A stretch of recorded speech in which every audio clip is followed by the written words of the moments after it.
Oh, and that all you got to do is click one button now and it comes up. No more. Are you sure? Oh, no. We're actually notifications. We're ooh, that thing's making noise. That's our heater. When you first light it, it whistles. So, how's everybody doing? It's the whistle pig. Tim, right on time. Welcome Dean in. Stevenson, same thing. Mark Sauvé, all on the hour. Pretty good. We're in the shop again. Not too bad. It's 64 degrees. We got a fire going. We got this little heater going. Mexican spec. Dean Stevenson got a kitchen studio ad. You get 2 points for your Already? ad. Already? Yeah. Man. All the names that we've read off, you all get 3 points. And also Tavo gets 3 points. Tavo's here early. How you doing, Tavo? Welcome in, Tavo. I hope you're feeling better. I know you're having a rough time, but I'm glad to see you here.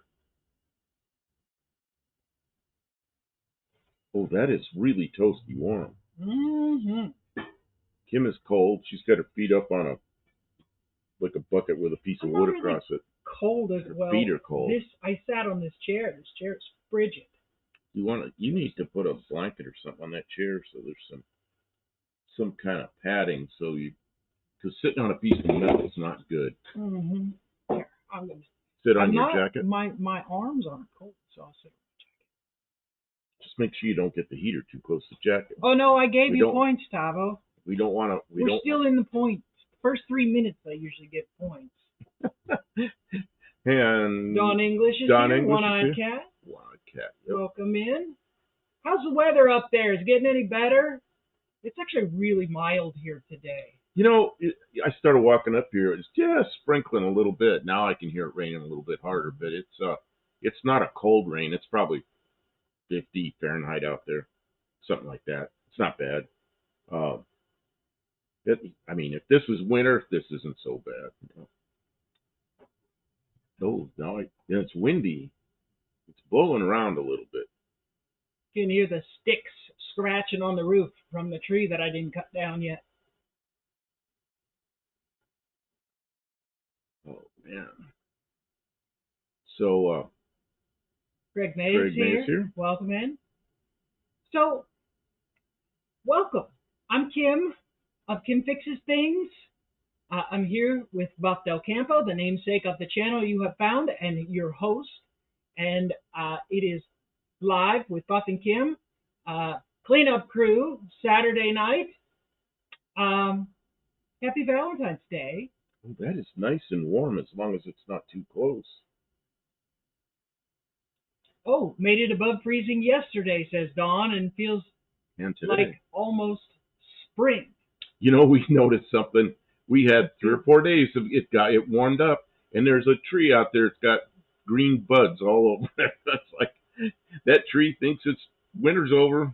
It's ready to jump. I got a feeling we'll have a little more coldness. It's going for the early. What'd you think of my thumbnail? I'm gonna put my thumbnail up. I think I can put it up behind us. Yeah, that thing. That is I snagged that picture off of Marketplace, and it had signs all over it, and it was a mess, and terrible looking bumpers and everything. So I photoshopped the hell out of it. I made a pointy hood on it, put some vertical headlights and different fender skirt on it. Made the doors open backwards, you know. I spent about an hour. I spent about an hour screwing with it, and I thought it was pretty funny. So I don't know. Made a good thumbnail anyway. I should put up the picture that it actually was. Let's see if I can do that. Let's see if I can change that to what it. How do I do that? I think I can do this. Nope, it won't do that. How do I get to the next picture, Kim? I know there's some way to do this. Oh, you got to come up here. Nope, it won't let me do that. Mark Sauvé says it was about 30 here today. but the sun must have been shining on my outdoor thermometer sensor. It read 65. You looked at it and said BS. Oh, I don't know how to operate this, Kim. I thought there was an arrow to make that go to the next one, but apparently not. Oh, wait, there was. Where is it? Well, there's not a next one, but there's a previous one. If you go to the left, all the way to the left and hover. Oh, that's why. There's a previous button. Okay, so that's what it... And now there will be a next button. That's what it looked like on Marketplace, but I didn't like that. So... Welcome in, Mostly Mopar. So I made it into that. We're doing as well as can be expected. Because I just like that better. So let's see. I'll go back to... I'll quit playing around here. Go back to us. So there we are. We are in the shop, and how's Dean Stevenson make people upside down? I don't know how to do that. I don't know. I tried. Dean, you're really skating on the edge of what's appropriate there. It is not the weird hour yet. But although I guess maybe we don't even start for the weird hour. I don't know. What difference does it make? If anyone's offended by Dean, let us know, and we will rein him in. I think... Dean's not usually offensive. He just... Sometimes I don't get it. He's like goes over my head with something that's funny. Well, there's that danger as well. Like I laugh at things he says, and then it's like, I don't get it.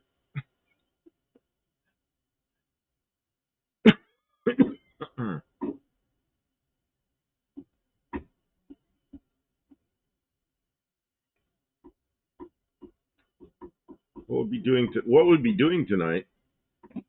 Nothing. Tim says, I've been trying to play with Grok a little bit to learn how to use AI. Really? I don't even want to know how to use AI. Well, I see AI, I just want to go like, okay, I'll try something else. Because mostly, AI is about 15% right. When I was in school, 15% right was way beyond a failing grade, Shadowman's here. UDX435, good evening. There's a lot of people that are very unhappy with AI because they trained AI on stolen properties, like other people's art, right? And then they use AI to make new art. And it's like, well, that's not really something that people want to see. Now, there are things that AI can do that are not theft. So there's just a bunch of and then there's a lot of people like, well, once AI does all the work, then who's gonna buy anything? Because nobody will have any money. It's like, well, I don't. The promise is that AI is gonna do all the things, but AI is just chasing after the next best. Whoever pays the best, that's the work they're trying to get AI to do. What it's like. Jay, the channel What It's Like, he put up a video today, and he's just upset with the whole mess in the AI. And when you do a search for What It's Like on Google, it comes up with a channel that has very few subs. That's basically an AI channel, and it has a channel name similar to his, but it's not What It's Like. And it's you can't even find his channel on Google. And he's got, I don't know what, about 60,000 subs. And so the other channels, the AI channel's taken off. That sucks, Well, and right now, the big tech, YouTube included, they won't tell you that they're doing this, but they are eager to get rid of people like us and get rid of the big creators. They still need them, but as soon as they can, they will get rid of all of us, and they will serve you AI-generated media. Garbage. Well, whatever it is, that's what they're going to give you, because they can make it, and they're already paying for it. It's like I'd say they get it on the cheap, but it's costing them a lot. But the plan is once it's paid for, then they can make all the stuff, and they know that the viewers are not going to just go away, or they believe that the viewers are not going to just go away. They can't. They're addicted.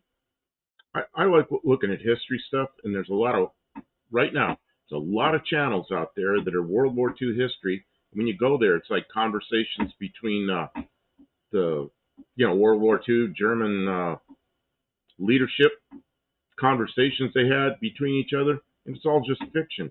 It's just made up crap, and it's I mean, if it's fiction, it should be called, just like when you go in a library and there's sections where there's books that are fiction and there's sections that are real history. Well, but they don't portray it that way. They portray it as real, and it's just teaching everybody crap. And it'll be our leadership of every country, or whoever is really running things, will just be leading us around with garbage. Telling us what to think. Which is exactly what they already do, but then they'll have a machine to do it. They won't have to convince someone else to spread their propaganda. They'll just be able to tell the bots what to say. They already do, but they'll pay the bots less. They'll make suggestions to AI and they'll run away from it. It's terrible. It's really terrible. And sadly, I want to taste my salad, Morpheus. Mexican Spec says AI can't do what I do. Probably not Mexican Spec, but they don't want to because they can't do what you do at scale. Wendy English, good evening. Who else should I see stuff? You're chasing after scraps as far as the tech overlords are concerned. Mexican Spec, they can't make money one at a time. And that's what the future is things that cannot be done independently, Like you can't restore a car with AI. Very Cuda. Anyone heard of, I'm not sure what that is, Grebleeps or something? Pest control in the Bakersfield area. Oh yeah, Ask somebody in the Central Valley of California, well, Bakersfield is south of Fresno by a little stretch, but, Hippie Wong might know who they are because he travels around the area. If Kim and Buff were AI, the Del Camino would be done. You're right. It would be done. But it would be done stupid. It wouldn't be real. There are people that think it was real. I mean, that's the thing, though, is if enough people would watch that, they would make AI do it, and then no one would watch, not enough people would watch us. Eventually, we would give up and go find something else to do that's more productive. And then once they run everybody out and all the skills dry up, what we're doing is not super hard, but it took us years to get over the learning curve to be able to do streaming and video editing and have the equipment. And I got to butt in. Kevin says he's got to take off, so thanks for being here. Yeah, I'm sorry. I just didn't want him to be gone before. Said, AI is afraid of drones and bandits. Yeah, I don't know. Being yourself is the new AI, says. I almost said Mopar Play. Get it out yet. Mopar K. Why is that so hard? Being yourself is a new trend. Instead of artificial intelligence, I can have genuine stupidity.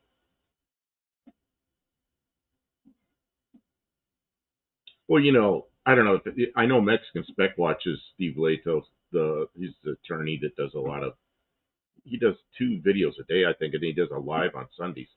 But he was talking about AI in a police department, and they record all their, body cam and their voices and everything. so then they have the AI write the reports, and then the officer's supposed to look it over and make sure it's correct, make any corrections, and sign it. So the officer signed it, and then they're in court, and the officer had written, or the AI had written, and the officer signed it. But, when the partway through whatever the incident was, he said then his partner turned into a frog. Steve Waco says, man, he goes, I love it when I'm defending somebody and I see a police officer's written something like that. He says, so my question is to the police officer, did you sign that? Yes. Well, let's see. After your partner turned into a frog, then what happened to him? I just love it, Colby Casos here. Welcome in. I don't know. We probably shouldn't talk about it because they will definitely, nobody will see this video because they have an AI thing that reads and then deprioritizes showing people videos that have content that they don't want to show, and they are definitely controlling the narratives. The only people who will see this conversation are the people who are here right now. Tomorrow, no one will be shown the thumbnail. No one will click it. We won't get any additional views because we talked about forbidden topics. What is this? I felt bad, Mexican Spec. I didn't feel right trying to prove that point on something silly like a tag. It is what it is. Okay, I don't know what's going on there. Oh, Kim, my van is fixed. Picked it up today. All 4 motor mounts done. And he said no rust at all under the van. At least for being 12 years old. That's good. How does it drive? That's fantastic, Wendy. Is the vibration gone? Yeah. Did it? Because sometimes the aftermarket mounts are not the same. Sometimes they're better than the factory mounts. Sometimes they are worse, but I'm guessing if it was not fixed, you would be saying that. Man, it is. That's great. Where could I remember? What is this? I remember in the movie Duel with Dennis Weaver, thought he'd found a cop car for help. It's actually a Red Bleeps pest control car. Oh, that's what I thought it was. Maybe it was a ad, but no, it's something from a movie. The French shall not be mocked. Mexican Spec, you had that red. Oh, in the movie Duel, that's the Grebless pest control car. Oh, I know. If I've ever seen that movie, it was like. You had a red Renault. I forget what the name of the car was, but it had some wheels. You said the wheels didn't look right on it, but I kind of liked that car, and I don't usually like French cars, but it had a nice interior. That's a pretty nice little car for a French car. I don't usually like French cars, but I like that one. Todd Saws here. Good evening. No Parquet says, crazy that the Texas tag is so intact after 28 years, isn't it? They don't make them like they used to. They make them cheap now. They peel off. Well, and Mexican Spec says Reno, not Reno. Renault.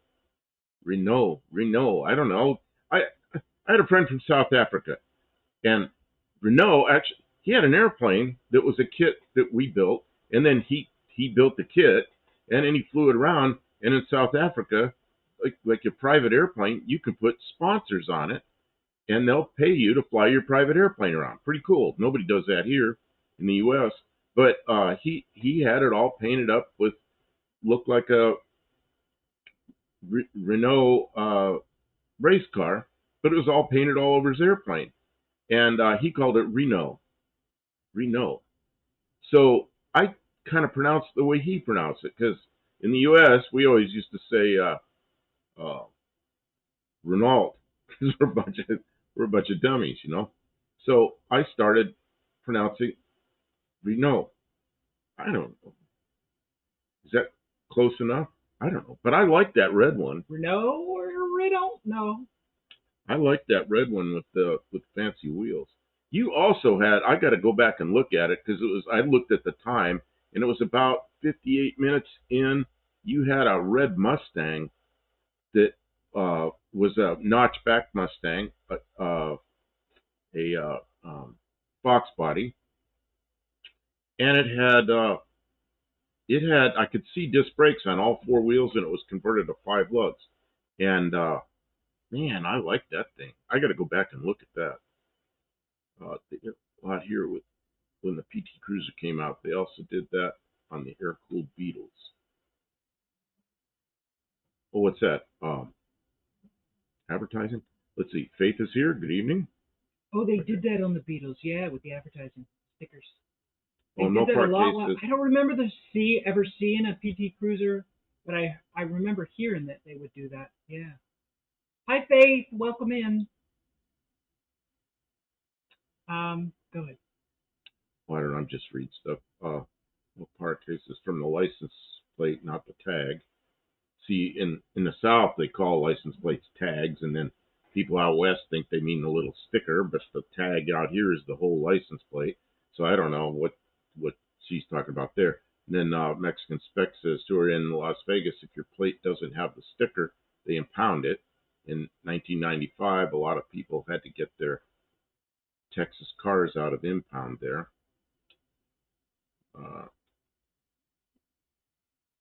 Mark Soleil says to me, it know how to properly say bo, as in soup. The resound more like Renault. Yeah, something like that. Renault, maybe. I don't know. Mexican Spec says, oh yeah, advertising on the cars. Yeah, I figured that out after I said it. The license plate stickers on my old Demon were about half-inch thick from all the years. Well, I remember in California they started getting stacked up like that. The plates had a little like embossed area where you were supposed to put the sticker. Oh man. You didn't put them on, and then I remember for a while you were supposed to alternate between the two corners. Oh, in California for a while they had you were supposed to put it on one side or the other side. Then they started putting the months. You had to put the month on one side and then on the other side. But that series of plates been around since 1963. So you might have an old original black plate, and those stickers are getting to be an inch thick on them. I guess you got to pick them off at some point. Well, you had to be careful because if they were too thick, because you can't peel those off because then they're tamper evident, right? Those stickers. But if it's a sticker on top of a sticker, you could stick the sticker. You could peel the sticker that's deeper off, and somebody could steal your registration sticker because it won't show as tampered because they're peeling the sticker underneath it off. Wendy says, yes, vibration is gone. And he said, oh man, it just went away. Man, that scrolled by fast. Yes, vibration is gone. He said all 4 motor mounts are bad. He kept the old ones for us to see, and they were all bad. Well, that's good. That explains why it was shaking. They were all whooped. That's from launching it at No Name Nationals, Wendy. If there was anything left, that'll do it. That'll tear engine mount. And Luis is here. Good evening. But they go bad. What it is they make them from the factory. They make them really, really soft. So the engine is quiet and the vibration is very minimal, but then they don't last. A lot of times the aftermarket ones, they're more firm or they're a little more stiff. Maybe not, but some of them are a little more stiff, and then it still seems to shake. It's never as soft as the brand new ones. Lee says, question, which is better, the Jungle Book 2 or Rugrats Go Wild? I wouldn't know one from the other. Because I don't watch movies. All right, guys, that's an instant poll, 5-minute poll. What do you guys think? Okay. Which is better, Jungle Book or Rugrats? Jungle Book 2. I know, but we know what they're talking about. Your Valiant there has nearly the same body lines as my Duster, but the middle line was eliminated. The middle line? Oh, really? The one that drops down by the wheel well? Yeah, on the that line that drops down by the wheel well. No, maybe this one. Oh, well, the one that drops down by the wheel well, the ones in Australia bump up over the wheel well. It goes up over. Yeah, but we're not going to make that change. That's too difficult to change. That'd be a lot of work. Tavo, no yearly stickers. All here since 2012. Even before that, they were placed on the windshield. You know, a lot of states here have a windshield sticker that's the inspection sticker, and you have to have both the inspection sticker and the tab on the license plate or current license plate. But here in Tennessee, we don't have any of that, but we do have the stickers that go on on the license plate, which here you'd say you put the sticker on the tag, and anywhere else you'd say you put the tag on the license plate. D-Man's here. D-Man, how you doing? Todd saw says, what's the next step for the Del Camino? Kim was welding on it the last time we were here, but it was she was tack welding. She put a bunch of tacks, but it's right on the galvanized stuff. I really don't want to do that without the door open, but she's got that tacked up enough that we can weld to the piece that's not galvanized. You know, if we're not going to have a door open, I could work on welding in these top rails. What? Just keep tack. I mean, there's a lot of welding. There's many hours of welding all over this thing, and there's body work and primer work. I don't know if I want to do sanding. So probably welding. Our lower crease is more like the dart. Man, I got to look now because I don't know what the dart looks like. Mo Parquet says Rugrats by far. See, she's participating in the poll. Thank you, Mo Parquet. Yeah. I talked to Mo Parquet. Mo Parquet says, "Oh, the straight one. The straight one. You were right. It's the straight one." Well, in this one, what are you doing? Oh. Go ahead. Just talk. Okay. Well, we gotta not. You were about to tell your story. We gotta not do that so much. Okay. Let's see. Mexico issues a sticker that is the plate and then a registration sticker. Yeah, I see those like little license plate stickers all over the windows in the Mexican cars. Oh, I want to go some places, and this is scrolling by so fast. The sticker on my van is expired, so I did look it up today to make sure if it wasn't just I hadn't lost the sticker in the mail, but no, I have to pay. So I owe $100 to get the sticker up to date on the van, but it's more than 3 months past, so I have to go to the office. I can't do it online. Okay. Steve Edwards says that, and welcome, Steve. The curve over the back window looks like a '63 Chevy truck cab. You know what it is? It's the back of a Ford Ranger, and yeah, we did kind of pattern that after something like the Australian Ute, but it does. It kind of looks like the Chevy, so it's kind of. I don't know. We just kind of made it up as we went along and made it give it a finished look. I didn't want it to just look like black. We didn't want it to look like it just abruptly stopped. So we did that. Looks pretty good, I think. Parts of in Quebec, you can get an inspection sticker for the windshield only if you brought the vehicle from out of province or if it hasn't been plated for the road over a year.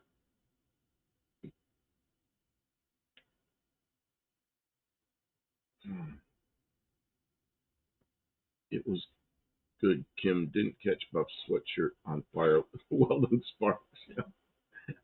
Mexican Spec asked Ms. Mo Parquet, which one makes you want to hurt yourself less?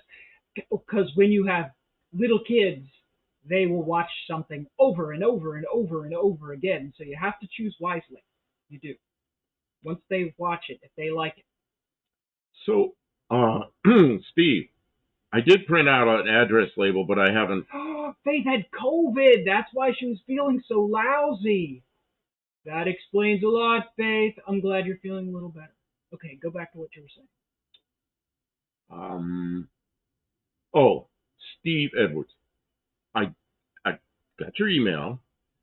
I printed out an address label, but that's as far as I got to send in that radio, and it's a weekend, so I can't send it anyway. So I didn't forget about you, but we'll get it done. Let's see. What else? I also have another radio that might be dead. I don't know. I'm gonna have to. I've got to see what happened was we went down to see. Why can't I think of anything? Never mind. Okay. If I think of it, I'll say something else. Steve Edwards says put a 360 in it. But he caught a $75 ticket for not having a front plate displayed. That's excessive. Put a 360 in what? In this car? This car has a really fresh slant 6 in it with a ported head and a nice cam, and And we've got a turbo to put in. New pistons and rings. Yeah, we're going to experiment with the turbo. If we blow it up, then we'll put the 360 in.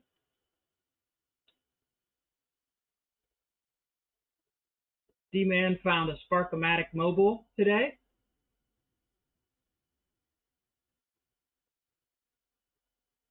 Oh, Luis says 360 degree. 60 degree.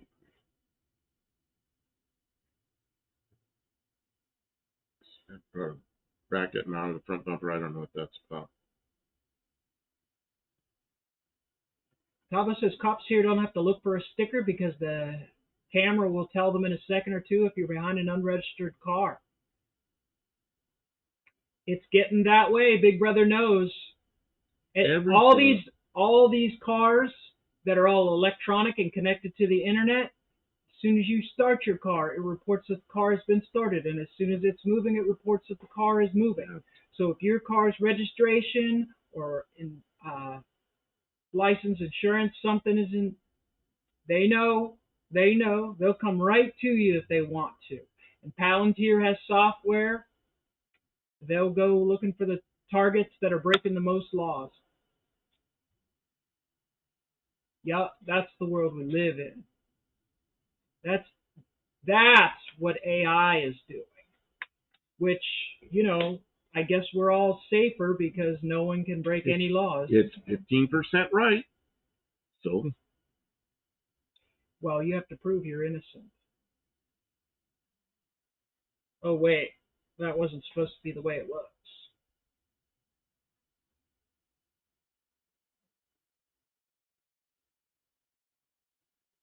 Dean Stevenson says it's even quicker if I also say something inappropriate at the same time as thinking something inappropriate.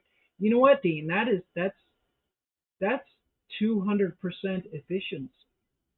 That's impressive.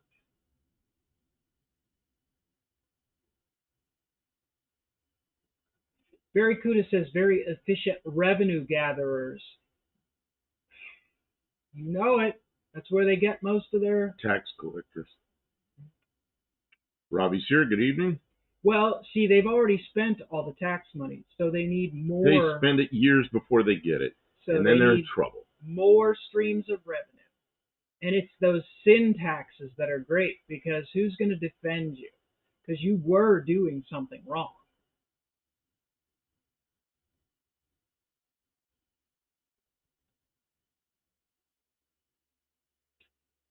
Dean Stevens says, guilty until proven innocent. Dean, you're just guilty, because for $75, who has the time to fight it? What are you going to do? Get a lawyer? Give everybody about 10 or 12 tickets a year. Just mail it to them. Just mail it to them. You're going to get them anyway. It's been now like 15 years. I got a ticket. Big Buddy Garfano, 15% is 85% wrong. Yeah, that's what I said in school. When I was in school, that was an extreme failing grade. You couldn't try to be that bad. If you tried to be that bad, you couldn't do it. Like a multiple choice test, you couldn't be 85% wrong, but AI is. Yeah, I don't know how they can do that just randomly. Dean says if they had just not used those 400 tons of gold. I mean, oh God. The world is crazy. This is our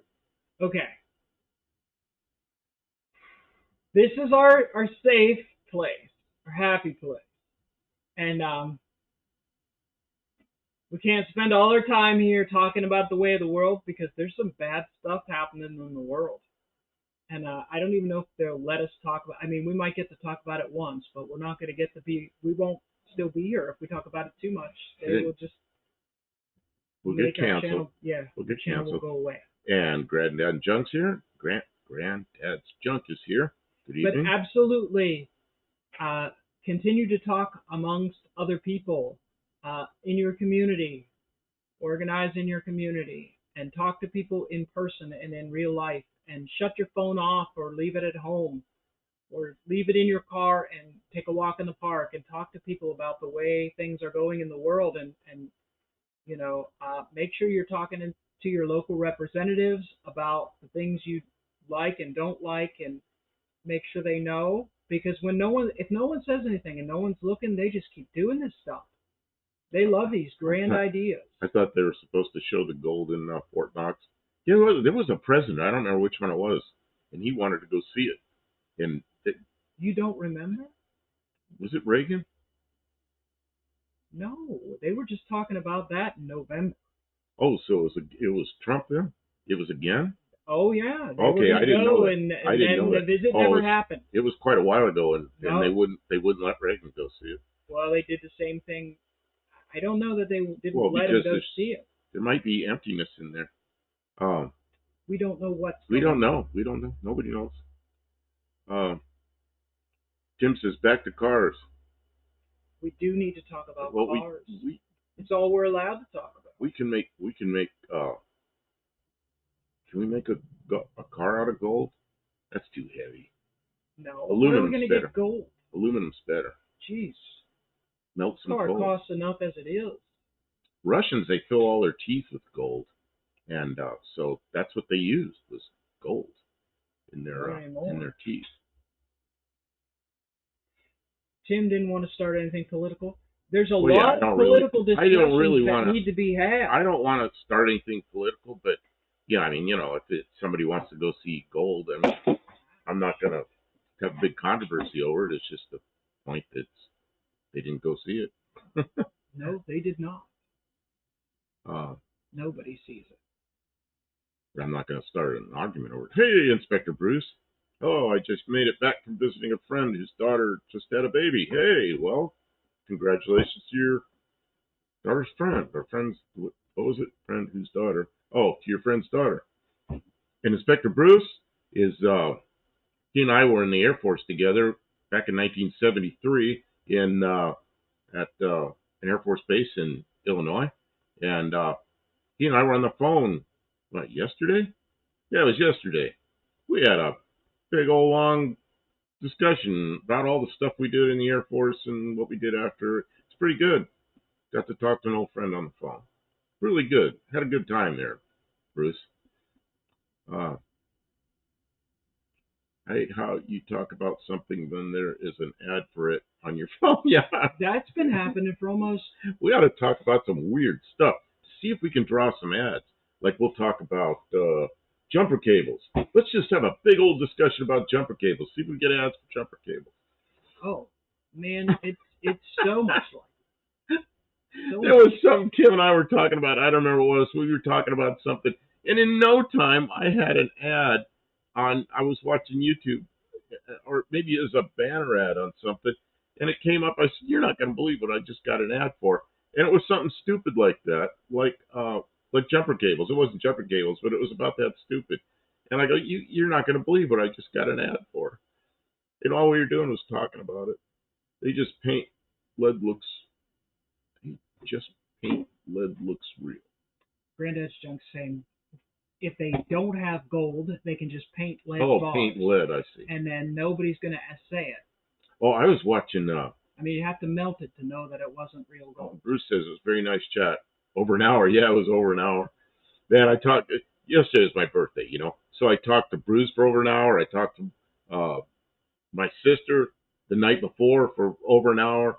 I talked to another friend of mine, longtime friend, a guy named Gary, up in Idaho. I talked to him for over an hour. And there's a friend of mine, Dave, and he and I have known each other since we were kids. And every year we call each other on our birthdays. He's up in Massachusetts. I talked to him for over an hour. So I wore my phone out yesterday. It was a good day, though, to get to talk to a bunch of people. Yes, it was Buff Del Campo's birthday. Happy birthday to him. Vic's Yard is here. Welcome, Vic. Steve Edwards says new plugs and wires did not help the cutlet. That's not good. I have to check the fire.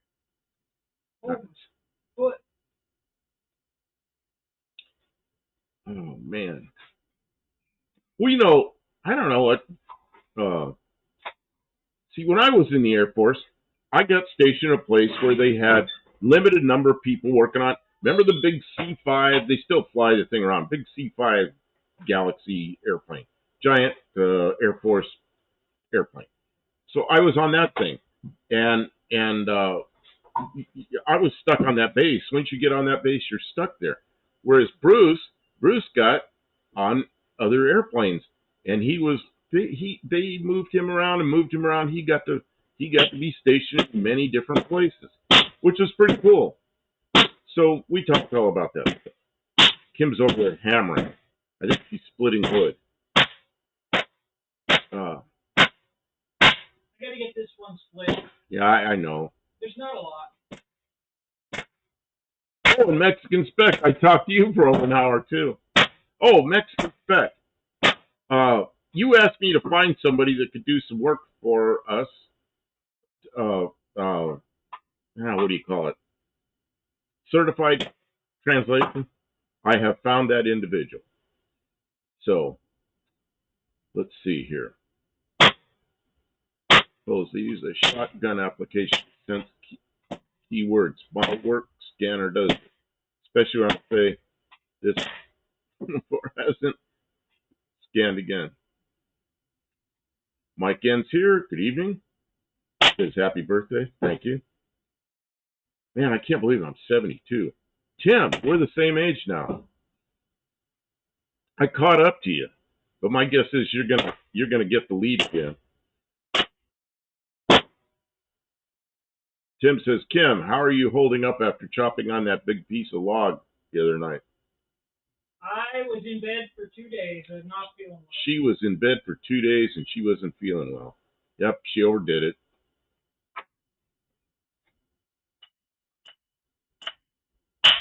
But I'm doing okay today. Slow and steady. Barry Kuda says, I hate what is that? I thought it said DeLoreans. And that movie. Oh, that thing. That thing with all the pipes and tubes all over it. Time machine. Dean Stevenson, so I get a whole raft of OBD2 tool offers and Bitcoin because voice to text is 85% wrong. Did you guys get a load of wood at the free log place? Oh, we got 2 loads. And the chat's going by so fast, I can't read it fast enough. Robbie says, happy birthday, thank you. And Louise says, happy birthday, thank you. That's one of the best movies of the modern era, says Mike N. There you go. Mike Sauvé, you're a little less than 10 years older than I am, says Mark Sauvé. Oh, man. Yeah, we went, Kim brought a load of wood in, which she unloaded right at the end of the live we did a couple of days ago. And then we got in the car in the Jeep and we drove back over there after midnight and loaded up another load of wood and brought it back. So we got 2 loads of free wood that night. Glad we did. We're burning some of it now. Some of it's kind of green, but that's all right. We just keep it. Once you get it burning, it's all right. Jake Tavo says, watch the C-17 land at our local RAAF base some years ago. It was full of Hillary's motorcade when she visited here. It was a sight, as we used only C-130s. Yeah, C-17 came in after me. There was an airplane called the C-141. It was kind of a long, skinny-looking thing that was replaced by the C-17. So I was a C-141 person and a C-5A person. And the C-17 is big around like a C-5, but it's really short. And it can get in and out of short fields a whole lot better than the 141 could. So I guess it's a pretty good airplane. Although I don't know squat about them other than I walked through one time. And it just seemed really, really short and really fat for me. But you can get big outsized cargo in it. It's not as much. Vic Yard says, we used to have air shows here in Schenectady, New York. The C-5 would come. Schenectady. The C-5 would come. Love to watch the wings straighten out and take off. Man, I rode all over the place. I went all over the Pacific in the C-5s. And around the States, too. I rode around C-5s a lot. Time travel fascinates me. I watch shows about it to see how they handle it, says Mexican Spec. Oh, that's a big part of the mess that's going on. Is this darn time travel. Josh Holmes says a good birthday to you, sir. Thank you. Jackson. I wish they'd never invented time travel. It really messes things up. Jackson saying happy birthday. They're saying happy birthday because yesterday I reached the old age of 72. I can't believe I'm 72. I remember when my father was 72. He looked at me, and goes, I can't believe I'm almost 75. But I don't feel like I'm almost 75. I feel like I'm 72. Mentally, I feel like I'm about 30, 28. I think like I'm 28 until I go out and try to run or something, and I go, oh, something happened. You have to try and remember a name. Oh, I'm terrible at remembering names. Remember names of people. Remembering names of companies. Remembering names of channels. Man, I struggle with it. But something like a license number on a car when I was 2 years old, I can remember that. That's the first time. My father's. I remember stuff from a long time ago. My father's '56 Ford, back with the yellow plates. That's prior to '63. That was JLU 496. Why do I remember that? And Louis says, Michael J. Fox, question mark. Mike says, if not, check it out. Great time travel movie. That's the 88 mile an hour movie, right?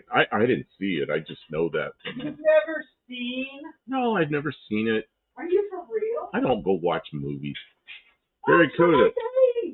Too much yelling and silliness for my liking. Tim says, in April, I'll be ahead of you by a year.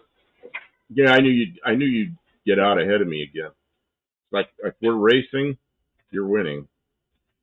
It's okay to just keep letting you win. What is this? Dean Stevenson says, Loadmasters crack me up, Barracuda. Loadmasters are, Mike N says, Globemasters? The Loadmasters are the individuals that ride on the airplane, secure the load, and figure the weight and balance, and make everything so the airplane operates properly. Okay, it sounds like something else. A Loadmaster? Yeah, it does. Oh, that's a really interesting. That's a really interesting job. So where's the cake? Can't imagine the fuel mileage those C5s get. Yeah, they suck up a lot of fuel. I can't see him. Cake is diabetic. I smell gasoline, Kim.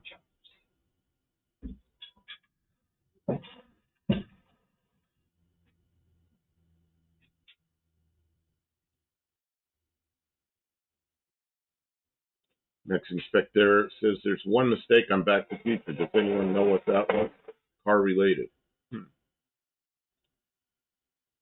was going to say something about a C5. Oh, we were doing an engine run on C5 one time. We had to run. See, it's got 4 engines. So if you're running an engine on this side, you run the other engine on this side. So it's the thrust is straight ahead. But if you don't have much on board, you can't run the engines up. You can run them at idle, but you shouldn't run them any higher than that. So let's see, where was I going with this story? Oh yeah, we wanted to bring the power up on the engines a little bit, but they said it only had 12,000 pounds of fuel on board. Well, that sounds like a lot of fuel, but a C5, that's nothing. That's enough to get from here to across the street, So we didn't want to bring the engines up off idle, even just 2 engines, because it had jumped the chocks. And we didn't want to do that. That's bad. So we had to have, I don't know, they came and put about a couple 100,000 pounds of fuel on board. So then we could run the engines up higher. And I think that airplane takes about 300,000 pounds of fuel. Gee, that's a lot of fuel. That's a lot of gas, yeah. Let's see. Robbie says, Buff, have you watched the old Fast and Furious movies? No. Dean Stevenson says, they make mistakes. Josh says, yes, the car actually worked.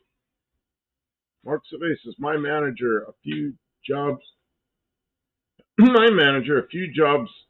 age, probably ago, was 4 months younger than me.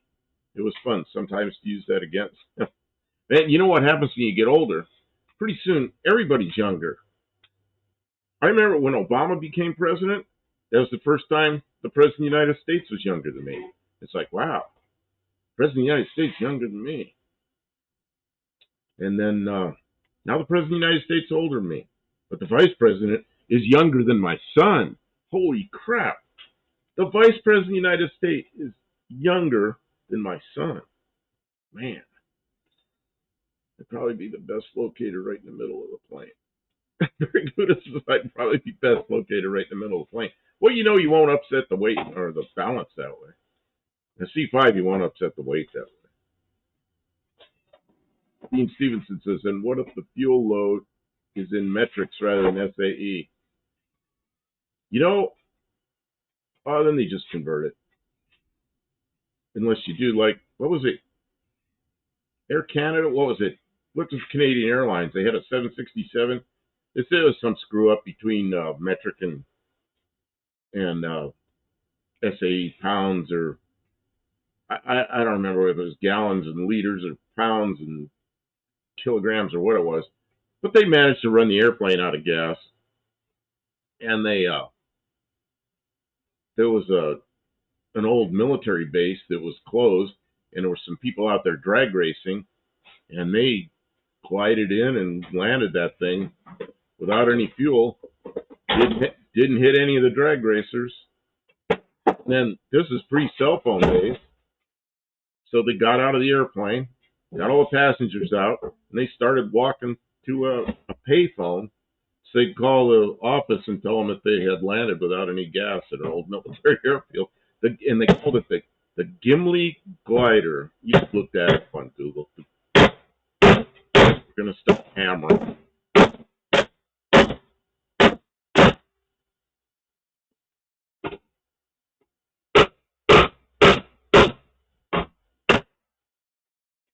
Granted, Shep would rather be developing an anti-gravity device strong enough to safely pass through a black hole or a wormhole. Well, they need to work on that. Yeah. Louise says Simon Pegg. I don't know what that's about. Nick Frost. I don't know what that's about. Josh Holman says, believe it or not, they still use English measurements for aeronautical and marine travel. Well, sorta. They use nautical miles, which are based on segments of longitude. It's not based on anybody's length of any old king's arm or something. It's what is it? It's minutes, seconds. I don't even, and degrees. Yeah, it's based on that. So it's based on the size of the Earth, not on the metric system. But that seems at least like something that should be used. Seth Rogen. I don't know who these people are, Louise. You know who Seth Rogen is? No, who's that? I don't know. Fast and Furious movies. Aren't they the most recent car movies? Inspector Bruce says, proof that a 767 can glide. Yeah, they glided that thing. All the what do you call it? All the glass instruments out. They got nothing. Maybe they got the rat out, so maybe they had electrical power. I don't know. But the first officer was familiar. He had been in the Canadian military, and he was familiar with that airport. And he just went in there, and they got the gear almost all the way down. The nose gear didn't lock, so by the time they stopped, the nose was kind of low. But they rolled to a stop and got out. Walked to a payphone.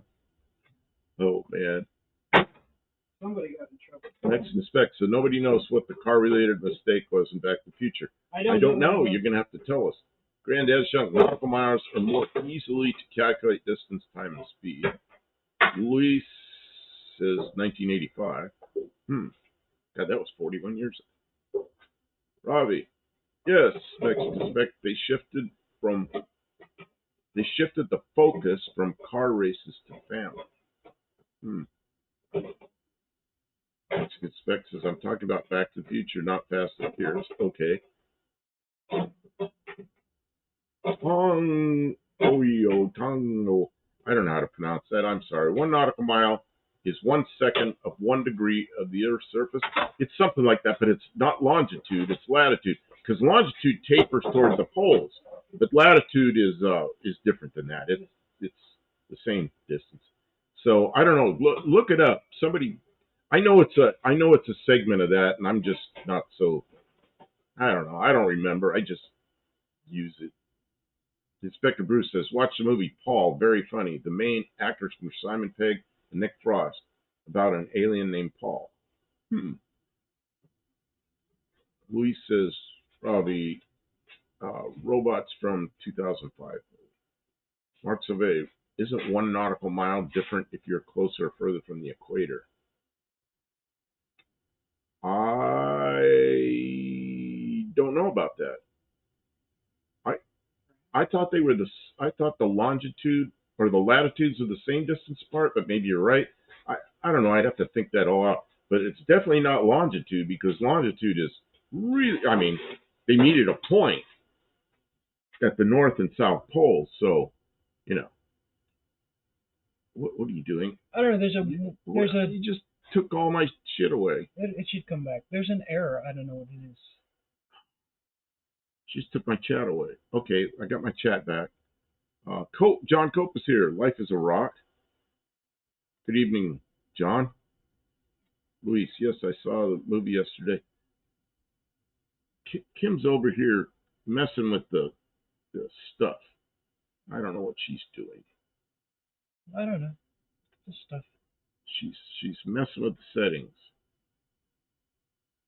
Confusing me.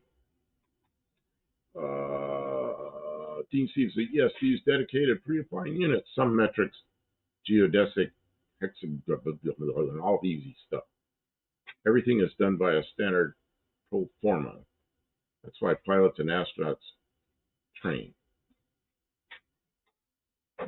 Standard operating procedure. Granted, the widest part is equator, since Earth is a sphere. Well, on longitude, it definitely is. It's a sphere, not flat. No, I'm not a flat earther. But you know, when you look at the sun, what the heck happened to me? When you look at the sun, clearly you can see it's flat. Sun is. Well, no one ever saw it. Let's see here. Team Susan. I can hardly contain myself, John Cope. A nice cell might help. Granted, just says correct. Suspect that it's a sphere. Actually, it's not even a sphere. The Earth is not a sphere. It's actually a little bit bigger round at the equator than it is at the it's an poles. Because what did you call it? A lapazoid. A lapazoid. That's because it's turning. It's actually bigger around. The circumference is bigger around at the equator than it is polar. Man, Kim. I'm trying. Here. I don't know what she's doing here. She's doing something. I know. Go figure. We're in the shop. Yeah, I know. And Mexican Spec says, buff, you're off the screen. Yeah, I know. I was trying to fix it. Good job. You fixed it. Since they can photograph the planet from space, I guess there's no argument. That isn't real. Yeah, but the spacecraft aren't real. That's all. That was all done in a studio. That's AI. That's AI. Yeah. Some of my best friends are flat eaters. Dean Stevenson. Flat earthers don't believe those are real photographs. That's right. We don't. Robbie says Earth is a geoid. Geoid. Is that what you said? Is that what that word is? Is that Robbie? Is that what that is? It's more this way and less this way. So it's because when it spins, it gets bigger in the middle. Yeah, but that might be the word. Yeah, he might actually know the word. He sees that the Arthur Conan Doyle method of deliberate denial. Oh, and Dean says, but I don't know how to pronounce that. Geoid? Geoid? Luis, Mopar El Camino was so awesome. Well, we're getting it there. We took a big long break because it got so cold for so long. I mean, that's really unusual. We ran out of firewood at the end of it. sometime in early January, and that was just it. We couldn't get any more. There was snow on the ground. The place that we were getting firewood ran out, and it would have cost us a bunch of money to get firewood here, and for what? So we could struggle. And then, let's expect, like many people, they. Wow. I know. Let's expect says the joint is shaped. It looks like he cut and pasted that right out of AI. I'm gonna have to put this over. Yeah, that's really loud, Kim. You're right. It's very important. So you're trying to turn on the welder, and it's a really loud welder. I know you need the welder. No, but I mean I need it here, but I gotta. Well, we'll just. I'll get it. Let's see. Inspector Bruce says earth bulge. That is what disrupts Maverick's communication when he is at altitude in the Dark Star aircraft. Yeah. Oh, and then Robbie says, correct, Mexican spec. Okay, Kim, just run the thing. I think they can hear over that. I don't have to listen to it. Oh, you don't want to listen to it. No. You want to listen to it? I want to put it over here. Okay. Weird. You got to turn the camera. Kim is rearranging. Kim is rearranging, so she has told me to change the cameras. We'll put it back once I get you. We'll put it back once she gets it. Once it gets aimed at something useful. Because right now she's trying to not run over the cord. You know when you got something with little wheels on it and you're rolling around on the floor in a shop, you always hit every cord, every hose, everything. And it's like 1,000 wheel jobs. I did not do any setup for any work tonight. Like, I don't know, I came out here. She usually comes out here and sets up ahead. But she didn't. I didn't. I got up here a little bit early, and it was warm enough I didn't even mess with the fire. So I called her on the radio. He did the thumbnail. These little radios. Yeah, I did the thumbnail. I called her on the radio. And, man, I said, I'm going to leave the fire alone for you. And I got busy with stuff over here trying to get this set up. Kim, it's 67 degrees in here now.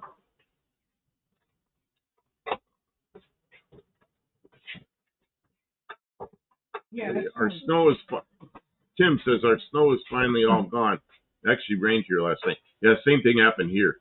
It warmed up, and then it rained. It was raining when we came on here tonight. It's about 50 degrees Fahrenheit outside, not 50 C. That would be Arizona. Oh, it's 50 C in Arizona a lot. So, yeah, it's 50 here and raining, and the snow is all gone.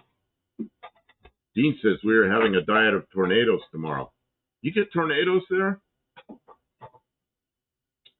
Wow. Louis says, I agreed. What did he agree to? I'm not sure.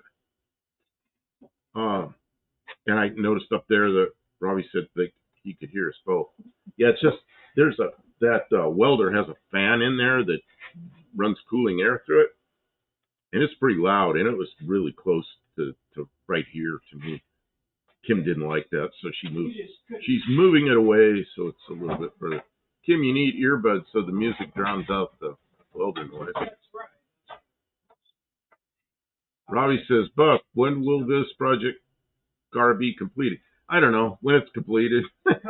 It's just a project, and when we get it done, why would we finish it? If we finish this, we'll have to start something. We'll start the next project, you know. Yeah, and the next one, I think, will be our aluminum car. The car that doesn't exist yet. We have a frame and an engine and transmission. Hey, we learned from Tony, and he never finishes anything. Yeah, you know, on TV, I know they build complete cars in like 38 minutes, you know, or an hour with the commercials. They take a car and strip it all the way down the frame, redo the whole thing, get rid of the rust, get it all together, put a Class A paint job on it, and give it to the customer in an hour. 38 minutes. But 64 minutes. That's not real. It takes, to do a car like that, it takes a lifetime. 2 years, you know. But this one, we'll just do what we can do as we can do it. It can be done fast, but you better have a team, and it's just us. As we, actually, this thing's a lot further along than I expected it would be by now. It actually looks like kind of like a pickup truck now. We hammered on it late last year. Man, Yeah, but it got so cold we couldn't come up here. So now we're here. We're going again. Mark Survey says aluminum, LOL. Oh, because you're saying aluminium. Yeah, I know. Only in the United States is it aluminum. You can see the other camera shut off. Only in the United States is it aluminum. Are you warm enough? Yeah, second panel. Try it again. What? Yeah, I'm fine. You want to turn that off? I don't know.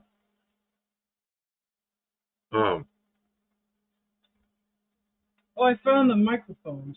Oh, yeah, that works good. Leave it there. Okay, so, yeah, everybody else is saying aluminium. Dean, does the tornadoes spin the other way from ours? I bet they do. They absolutely do. Does anybody ever watch a channel called Electro Boom? It's a guy that messes with all the electricity and makes sparks and shorts out stuff. And he goes to different hotels in different countries, and he pops the circuit breakers in the hotels because he's screwing around their electricity. But they were at a hotel that was right about on the equator, and he stuck the camera down looking at the toilet, flushed it, and the water went straight down the toilet. It didn't spin either direction. So he was proving that he was at the equator. Let's see. So if Gene actually goes out there and looks closely at the tornado, will it spin the other way? Does he know which way they spin here? Robbie says, spec, understood. Tavo says 2026. Oh, that's when we'll finish it? Oh, I hope so. Tongo. I mean, it drives already. We finished which part?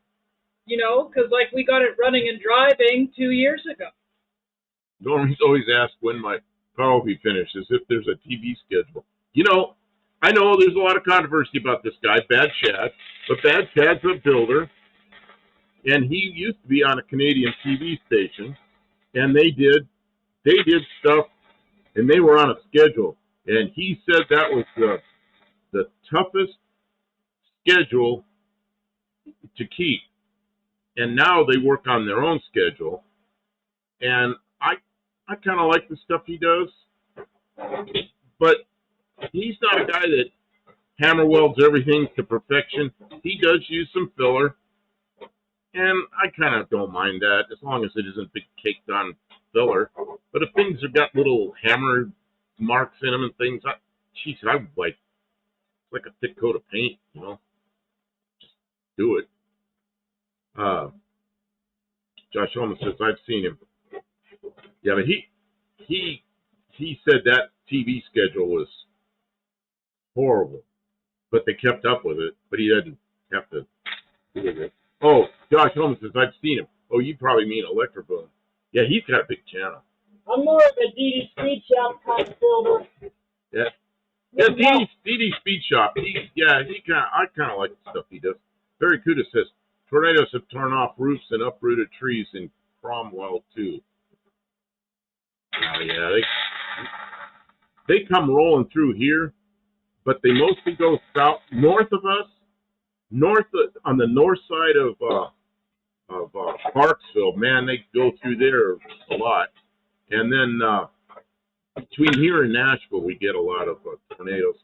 But here it's kind of hilly like this, and I think that's why we don't get hit.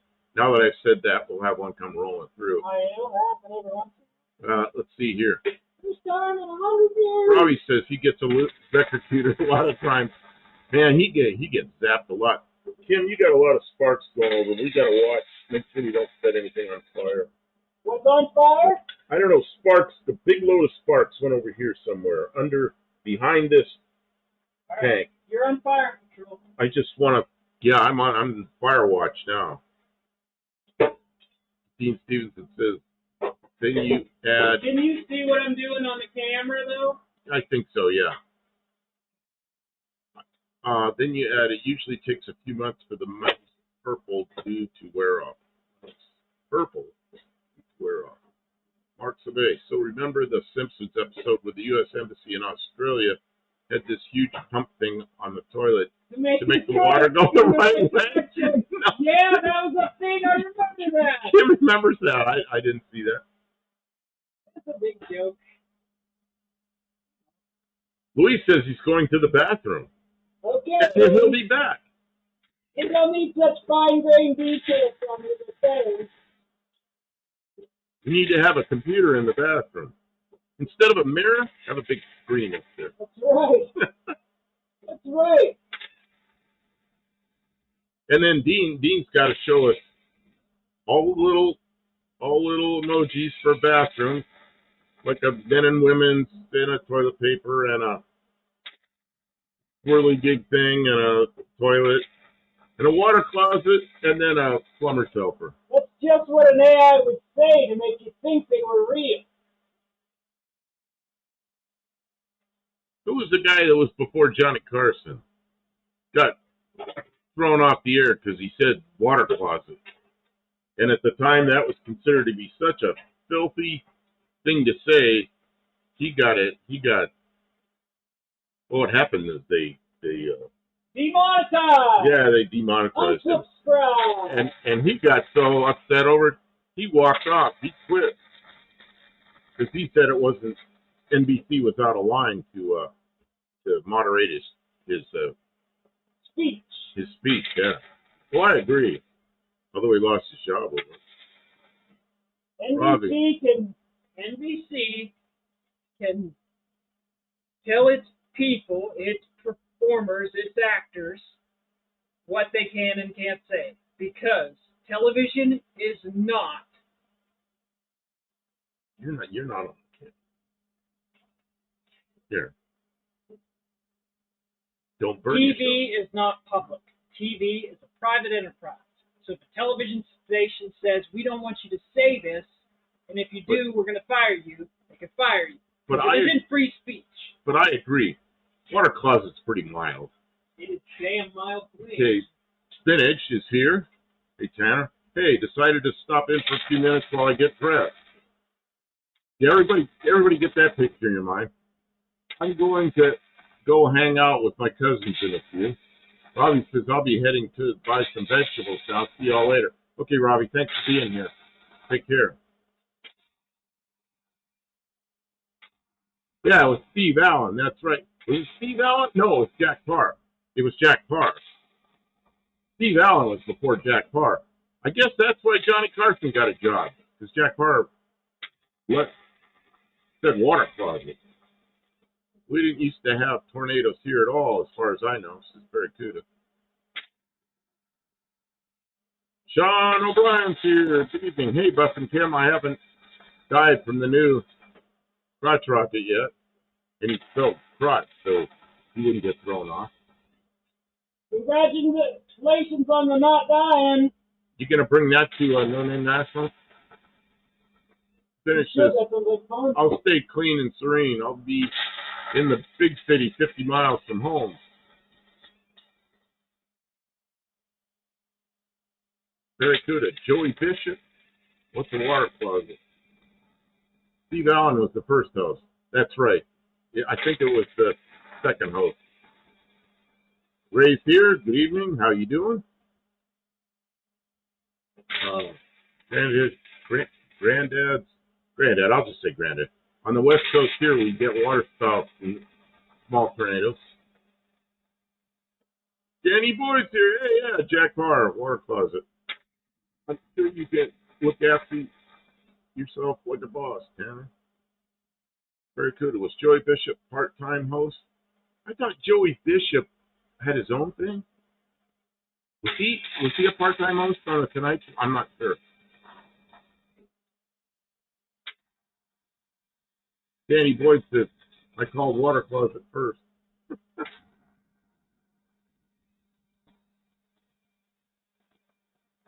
Granted, says, I remember the big one that hit Greymouth.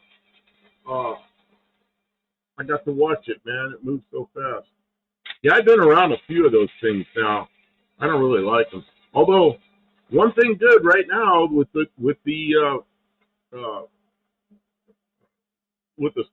satellites and the radar and all the great technology, we can follow them.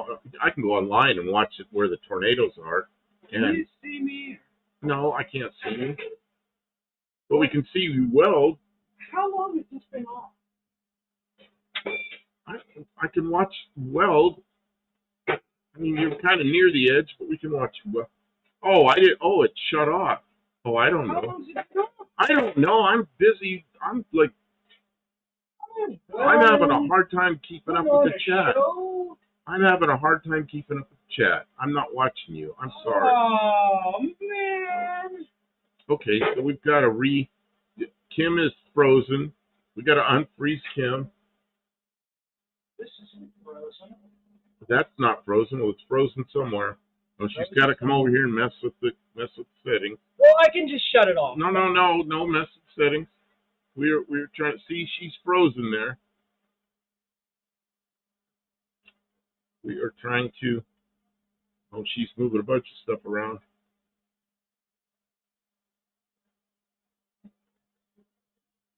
Oh, we still got whatever that is. Danny Boyd says, gotta put groceries away, including a 4-pack of Mexican cola. Man. What is that smell? Is something burning? Yeah. I'm welding. I know, but I can smell something burning. It's the welding. But welding doesn't burn. I just, like, I'm looking to see if sparks set anything on fire. Vintage says, my town got hit by 3 tornadoes in one day in 2023. It was big on the news. My buddy from California texted me to make sure I was okay. Ray says, more wood in the stove. No, it's just like when there's sparks going all over the place and we got things on the floor that can burn or near, like sparks are going underneath stuff, I get nervous. I get nervous, that's all. Because we have set things on fire accidentally. You start seeing smoke coming from somewhere, and then it's like, uh-oh, smoke coming from somewhere you don't expect smoke. And you got to chase it down. Granddad says, in fact, here tornadoes spin with the direction of the tide flow. They spin one way on flood and the other way on ebb tide. What? Oh, I didn't know that. No. That's not right. Finish says, Kim and Buff, y'all live in Dixie Alley. It's worse for tornadoes than Tornado Alley is. Yeah, you know where they hit. The north side of Clarksville gets hit over and over and over. And it's kind of flat up there. There's not a lot of hills. And it takes out the same houses. Well, tears them up. And then south of here, flat spot between here and Nashville gets hit. And then Nashville gets hit. I mean, they go right through the middle of Nashville. So, yep, it's almost predictable, you know. But so far, we haven't been hit right here.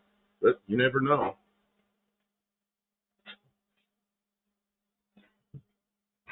Pretty long said.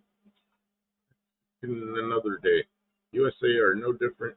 Pete tested them the other day. What? Kim splitting wood. An earthquake. Inspect says an earthquake hit when Mr. Speck and I were in a hotel in Veracruz. She asked if I felt it, and I said no. I'm from California. Billy Hill's falling down with me to feel it. Yeah, I know. Like I was in Ohio, and it was all over the news, and everybody's talking about the earthquake. And it was like a 3.1, and you know what? I didn't even feel it. I don't feel earthquakes till they get up in the 5s.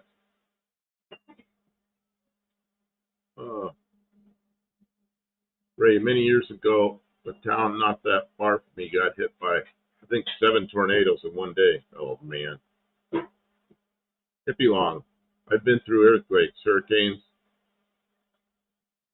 hurricanes, and tornadoes. Tornadoes being the worst. Yeah. I was working in Ohio in a place, and the guy I'm working with, it's pouring rain and windy, and all of a sudden he just stops and looks at me and goes, tornado. he could hear it, but I didn't know what it sounded. I didn't know. And he says, the other half of the building, there were horses. And he goes, get in there, because we're working on airplanes. There's sheet metal everywhere.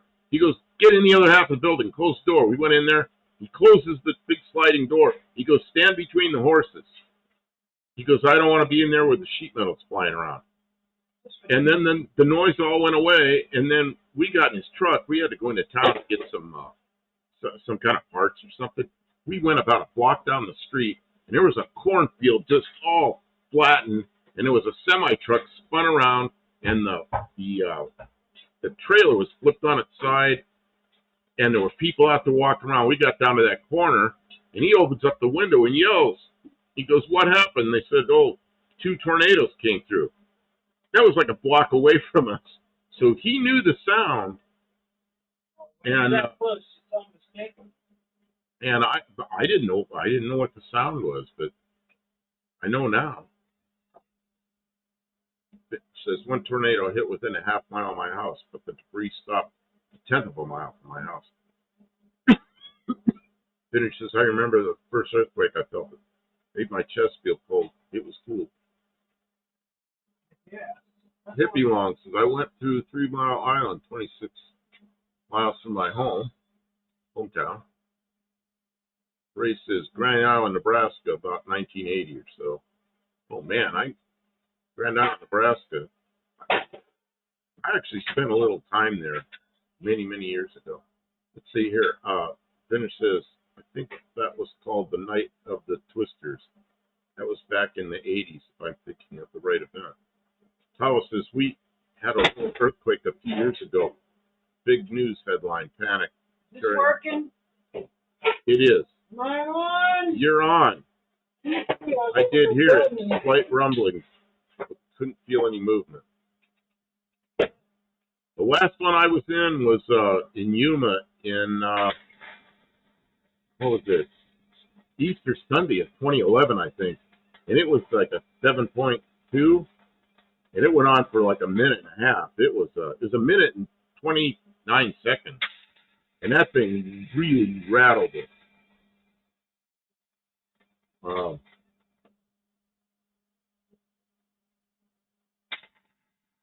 Danny Boy says, all put away with Mexican Coke chilling in the fridge. Oh, for Steve Lato's live tomorrow. I was just talking about him earlier. 11 days later. Next spec. It was eerie being in the San Fernando Valley the day after the 1994 earthquake hit. The earthquake, it was earthquake weather for sure. And Dean Stevenson has something encrypted corner. I don't know what that is. There was a movie made about it, Night of the Twisters. Danny Boyd says, I remember Night of the Xenia tornado in 74. I remember that well because I'd been there shortly before that. I wasn't there during it, but I was there shortly before that. So, Xenia was, I'd been in Xenia, and I'd been at Cowan Lake, and then left there. It was just a couple of weeks later that tornado hit, tore the shit out of that place, about destroyed the place. That was a huge tornado. Yeah. Wrecked him and damn near killed him. Vintage, look up the Xenia tornado of 1974. That was a horrible thing.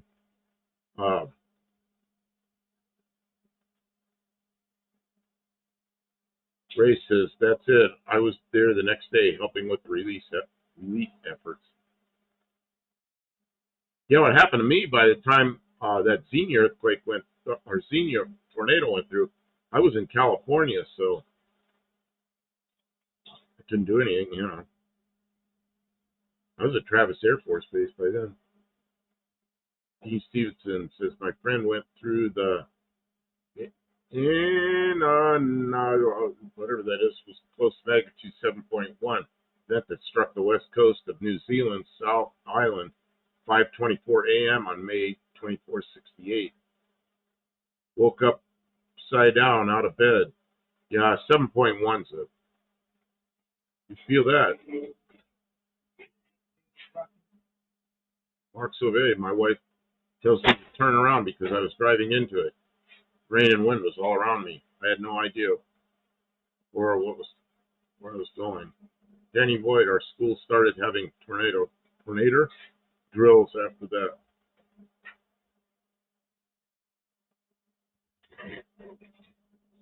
Yeah, check out my tornado drill. Tornado's just like that, spins around.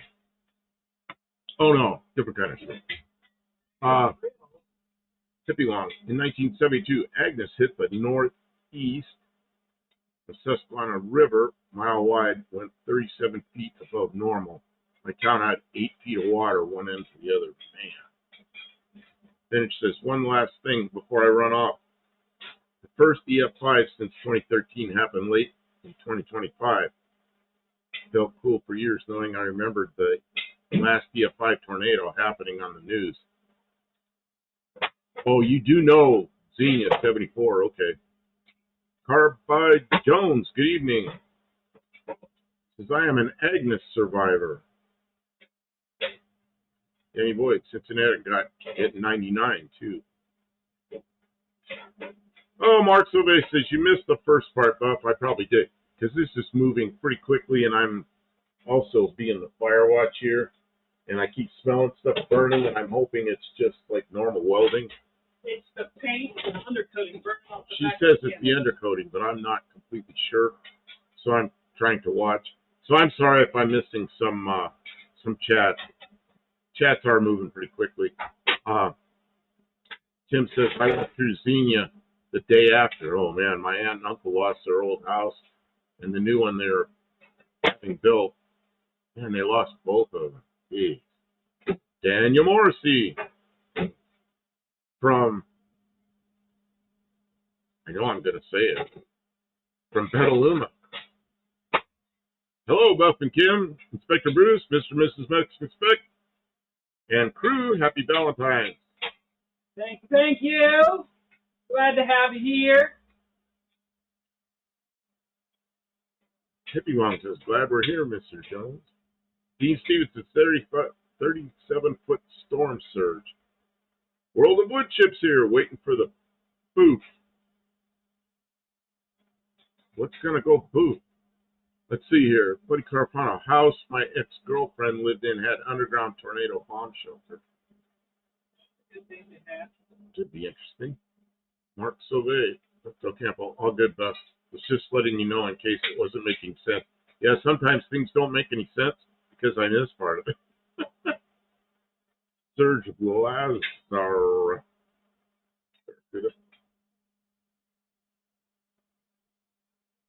And Mexican Specs says hi to Daniel Morrissey again, probably because he was just on Mexican Specs Live. Dean Stevenson's off pitch in.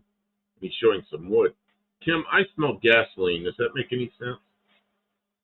Oh, yeah, I spilled some gasoline. Just now. It's just a little, I hope? It's like drops. Okay. It's not enough for fire? I'm surprised you can smell it. Oh, I can smell it all right. With all these, like we got fires and... When there's nothing happening over there, you could say I'm, something. I'm really busy here. Well, you have a lot of jobs. I have a lot of jobs, that's right. And I better get busy and not and not be messing up. Because my nose is saying gasoline and I'm trying to watch all the little fires, the heaters, chat. I can't handle this. Too much stuff. Dean Stevenson says, Bubba Goose. Hold of Danny Boyd asked gas or grass. Yeah, that was what you used to say when you were hitchhiking. That's what it took to climb on board. Nobody rides. Nobody rides for free. I see that. They were stickers, bumper stickers that said that. I know, there was bumper stickers. We should make some new ones. Tim says gas and a wood stove and a welder. What could go wrong? Right. Well, Kim just did a bunch of welding, and John Wilburn's here. Good evening. Oh, you brought a piece of window frame. Oh, I see what she's using the window frame to make it. Yeah, I know where do I know where the fire extinguisher is?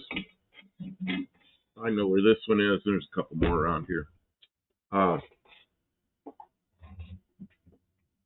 Yeah, the gasoline, I know where the gasoline is. The gas tank for this car is outside, and it does still have some gasoline in it. But there's a fuel line that occasionally goes drip, drip, and I know that it's pretty much purged, but every once in a while there's a couple of drips. And it's far enough from the heater that if that's all it is, it's not going to light off. But there's no container to ignite, so even if it drips, went poof, there'd be not enough to. But when it drips, it immediately evaporates, and my nose goes gasoline. Hippie Long, I'm off to load out a Broadway show, Beetlejuice, the Turds musical, till 8 a.m. tomorrow. Good night, all. Okay, good night, Hippie Long. Thanks for being here. Thanks for being here, Hippie.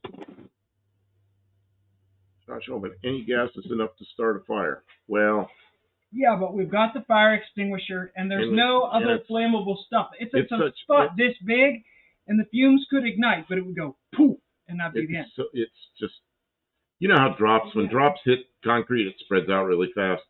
So it's like, it's a fuel line that's basically empty. But every once in a while, it's like, she moves a fuel line or something, right? Yep.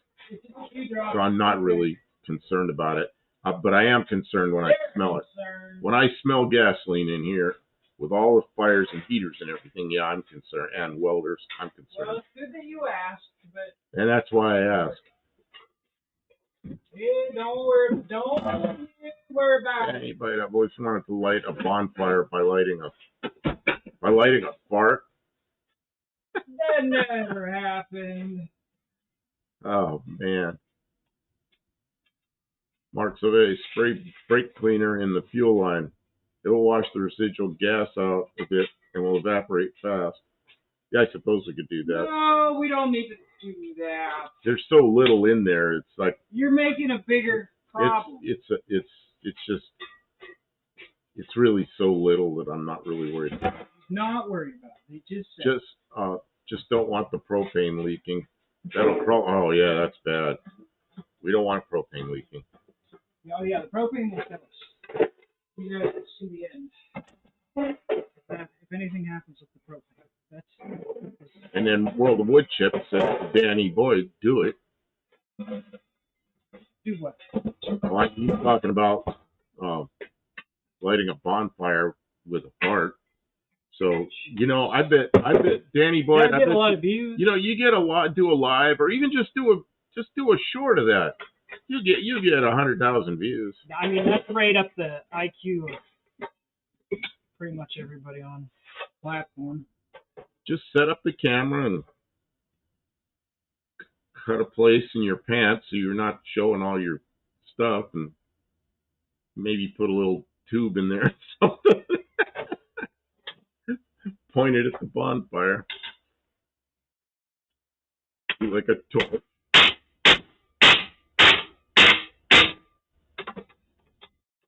Kim's hammering again.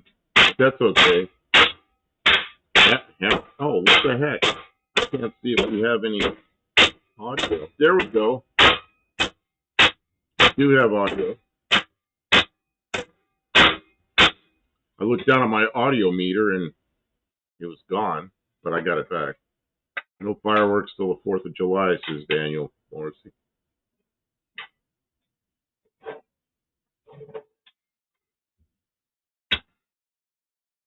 Everybody likes to drink. And I'm drinking this stuff, which is water and... Oh, you can't see that. Hold it better. It's that. Not a sponsor. Not a sponsor. We are sponsored. Just showing you that I'm not drinking a big old bottle of wine or something.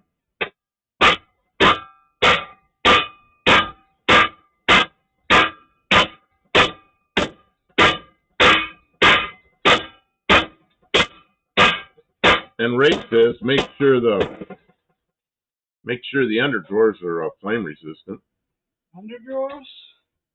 D-Man says, I'm heating up some pizza. Man, does that sound good. Kim is taking a piece. Show him what you're doing. That's a strap of steel, and she's bending it sideways. So it's easy to bend the flat way, but it's difficult to bend it the not so flat way. Well, that's true. I didn't show them. But you gotta. He's making it so it fits the curvature. The trailing edge. The trailing edge, and she's doing that. See how right. This is the old window frame, but it's the trailing edge to the cab there, and it's got to fit. It's got to fit that curve.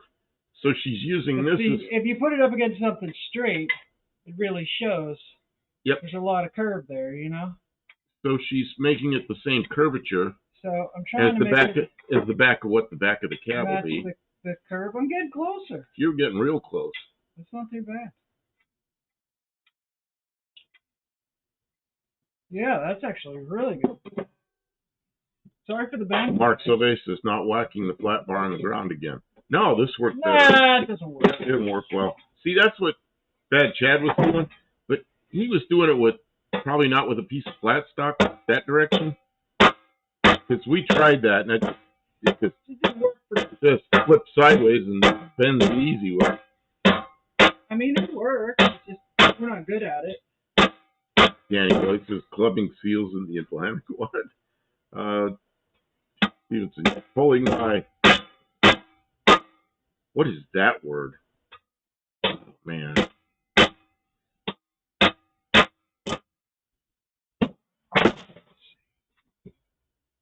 Amygdala. That's it. That is it. You got the right curvature. I do have the right curvature. Well, that's excellent.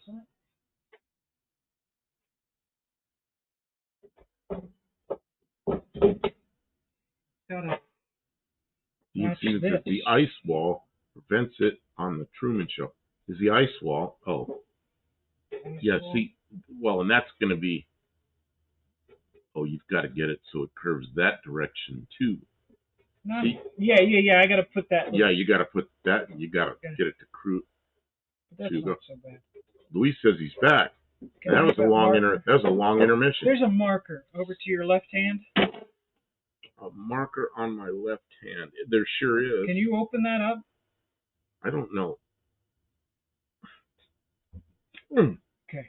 Mark right where my thumb is. If it gets on my fingernail, that's the right place. Yep, that's it. Perfect. Thank you. She said it was perfect. I didn't think it really was.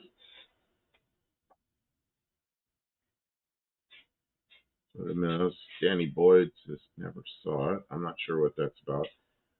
Dean Stevenson, but you have to say it in Latka. Man.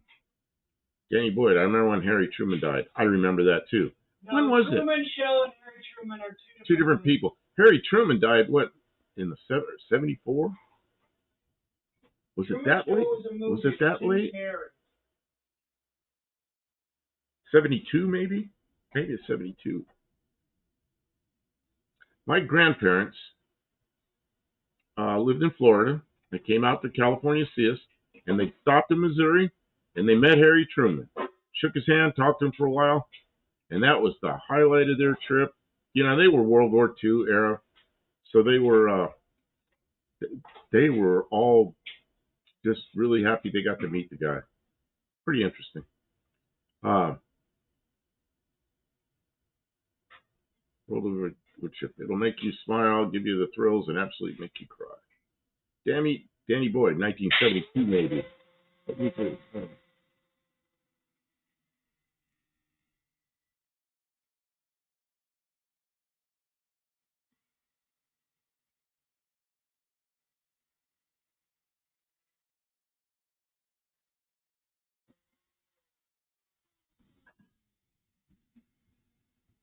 Well, Danny Boyd, I won't read it exactly what you wrote because I don't want to start an argument. I think there's some people that like that guy. He certainly had a personality, didn't he? I remember some funny things about LBJ. I remember he was somewhere at his ranch in Texas, and they, he was president of the Secret Service there and everything. And he jumped in a car with some woman and drove off somewhere, and they didn't know where he went. He came back like an hour later, some big convertible car, drove off with this woman, came back and got out of the car, and the Secret Service was chewing his ass out for. You can't just ride up in a car somewhere. Oh my God. Something to make the Secret Service all looking at each other. Where'd the president go? Oh my God. You got to remember the funny stuff. Don't remember the serious stuff. We all lived through it somehow. See, Daniel Morrissey says, December 26, 72, Truman died. Man, I was right, 72, but almost 73. Man, I don't know how I remembered that. My memory isn't that good usually. Danny Boyd, not too many people are going to defend LBJ these days.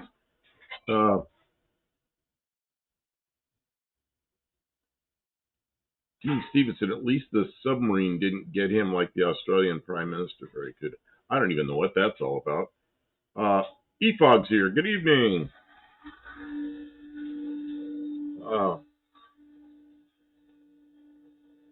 Former presidents. I like some of the history, and if I can find funny stuff they did or dumb stuff they did, and I don't mean policy, I mean, like President Ford getting hit in the head with it. They used to take them through. They take presidents through back ways, and a lot of times if they got to go in an elevator, they go like in a freight elevator in the back of the buildings because they don't want to take the president through where everybody is. And President Ford they had an elevator that had a door that went up and down, and he got clobbered in the head with the door. That's the stuff I like to remember. Yeah.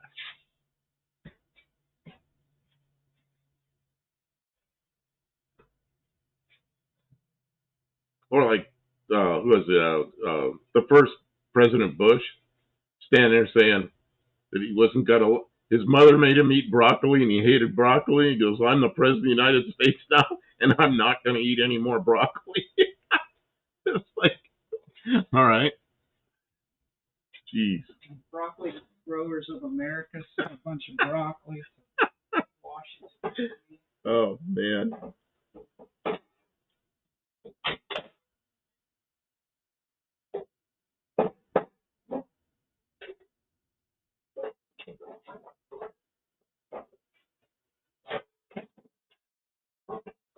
I think Nixon was Danny Boyd says I think Nixon was in when they came for my Uncle Bob. Bob didn't have to go to Vietnam, but he lost his wife and his new Camaro SS 396 4-speed. Wow.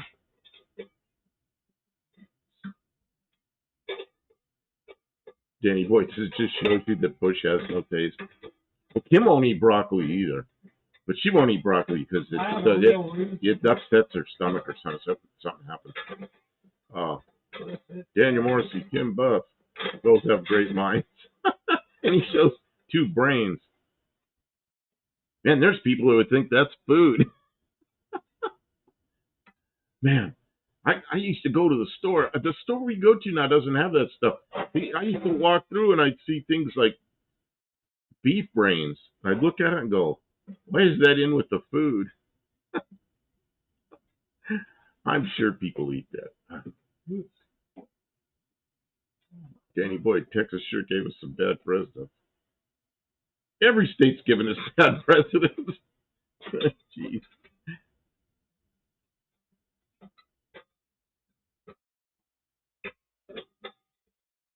Dean Stevenson, search the Chaboit.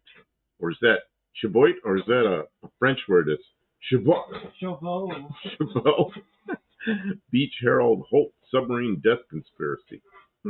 Okay. French words. I never knew whether to pronounce where to stop pronouncing the word. And a friend of mine, I said that he was taking French, and I was asking him, I said, man, French, I never know where to, to pronounce how to pronounce the word. And he says, well, so the French are basically lazy. They just don't pronounce the last half of all the words. He goes, just remember that. Okay. Oh. Ray says, I've had beef heart and tongue. I've had tongue, but something bothers me about that. But, I mean, it tasted good, but, man, I don't know. It's just like, kind of, I can't think about it. But then, like, oh, look at that, and look at that. Bent in two different directions. No, it's not bent. I said that wrong. It's formed. It is formed. Yeah, it costs more. It's formed. Danny Boyd, some states ain't had a president grow up in them, I think. Probably right.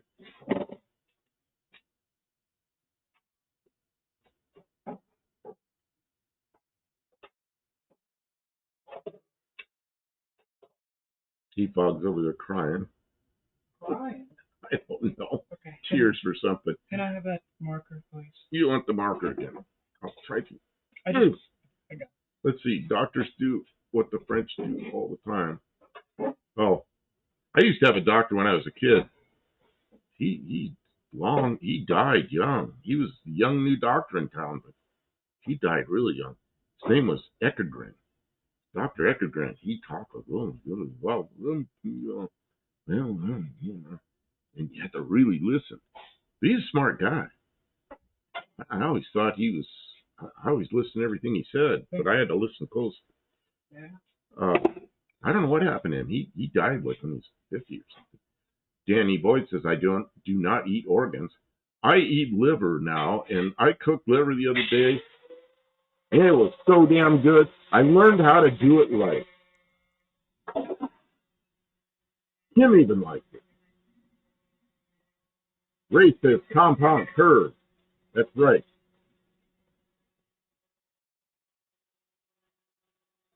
What is this? Dan says, I'll eat a piano, though. Tastes like tuna. What? What's the weirdest thing I've eaten?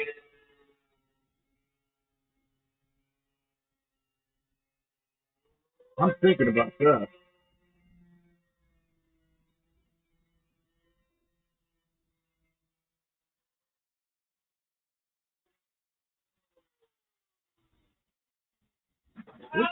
What's the weirdest thing I've eaten? Kim, what's the weirdest thing you've eaten? I've probably eaten things that I don't think are weird, but you might think they're weird.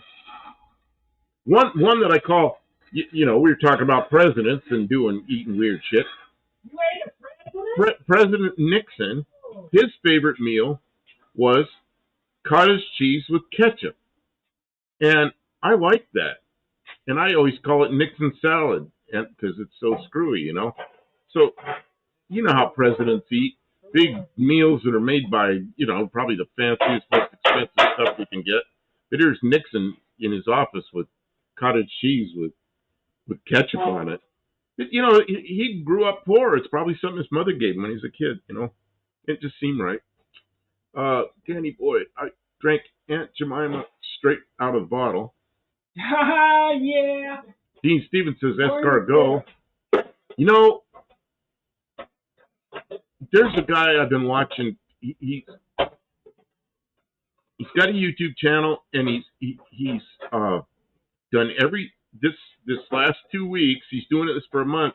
He's not eating anything unless he grew it, he raised it, the eggs that came from his chickens, whatever. He's not eating anything that didn't come out of his little farm. And God, what is his name? Sean Woods. Good channel. So Sean Woods, they raised snails. And it's like, because I've been trying to eat the things he eats and try them, although I'm not raising them myself. But when he got to the snails, I watched it, and it's like, nah, probably not. He has little daughters there that are like, maybe one of them's like 7 or 8, and the other one's like probably 9 or 10. And he looks at one of them and says, did you like the snail? And she goes, no. He goes, what did it taste like? She goes, rubber. The older girl, he says, "Did you like the snails?" She goes, "Yeah, I like the snails." And he goes, "Did you eat the snails for dinner?" She goes, "No, I like the chicken much better." So what she did was she tasted it and told her father it was okay.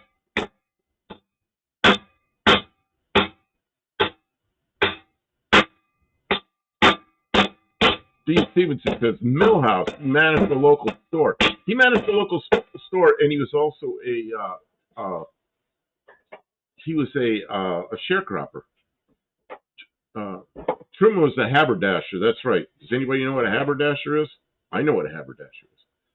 Truman was a haberdasher.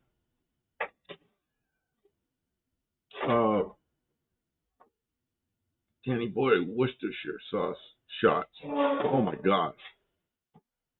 Oh, it's Ray said that to Danny Boyd. Worcestershire sauce shots. Carbide Jones, welcome. Have you been here? I haven't seen you here tonight. Kidney soup. Very good. I've eaten wriggling maggots.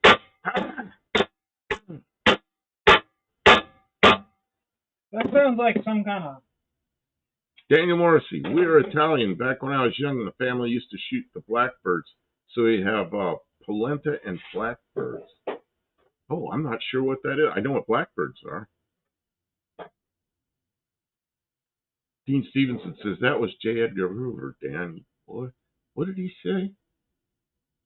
Truman was a haberdasher. Truman was a haberdasher. Haberdasher is somebody that sells men's suits and hats and things like that. I don't know if it's all men's clothes, but it seems to me that's what he had he worked in a store, a store where he sold suits and sport coats and hats and the typical kind of 40s clothing that men wore. Man, I had a story about a friend, and she was watching TV, and one of her kids she hears in the kitchen, she hears the refrigerator opening and closing, and the kid's in there eating something, and she goes, "What are you eating?" He goes, "Huh? What are you eating?" And he goes, "Rice." She goes, "What?" He goes, "Rice." He's chewing, so she goes in there. Well, her husband's going fishing the next day. He's got a little container in there, a bait, and it's maggots. And the kid's in there eating the bait. The kid thought it was rice.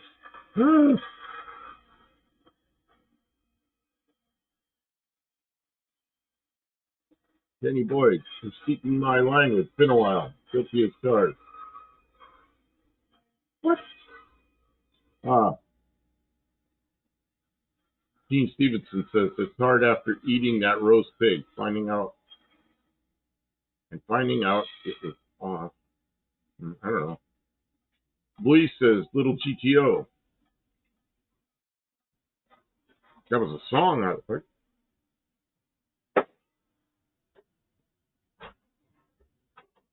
Daniel Morrissey says men's clothing. That's right.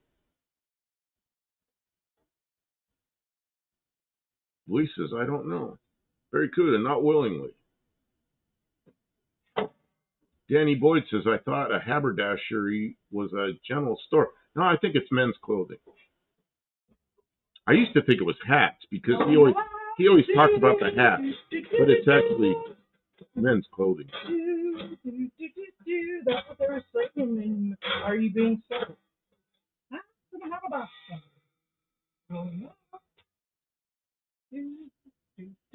Carbide Jones says, my grandpa used to talk about eating blackbirds. Dean Stevens, J. Edgar Hoover was a special retailer specializing in small women. Okay, that's an AI, slightly 85% wrong. Yeah. So I'm not going to read the whole thing. Dean Stevenson, my dad used to talk about me eating crow.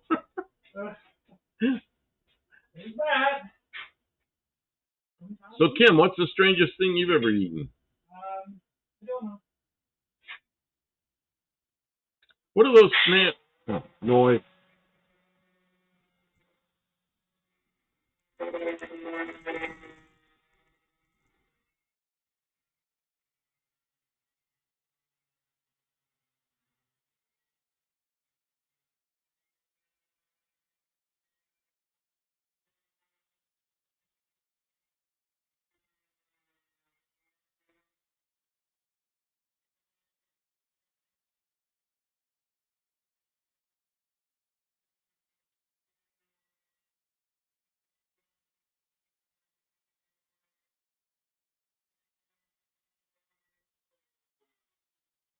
Danny Boy says, I eat Parmesan cheese straight out of the container. I don't like that powdered Parmesan cheese so much, but I like Parmesan cheese that's shaved real like small shavings. That stuff I like. I'm not so crazy about sprinkling the Parmesan cheese on spaghetti or something. That's okay because should we eat spaghetti? Grandpa was a hobo during the Depression, says Carbide Jones. No way. There was a guy that was a hobo. I used to watch his YouTube channel a lot, and he did quite well on YouTube, but he died somehow. And God, what was his name? He was from Shoestring. Yeah, Hobo Shoestring. His stuff is probably all still up. He traveled all over the place with a camera, riding on trains. Interesting guy. They found his body by the lake. They found his body by the lake. I was pretty sad to hear what happened. I followed him all over the place on YouTube. GB Models. GB Models. Hello there, and everyone. Grinding. I'll try to get this on.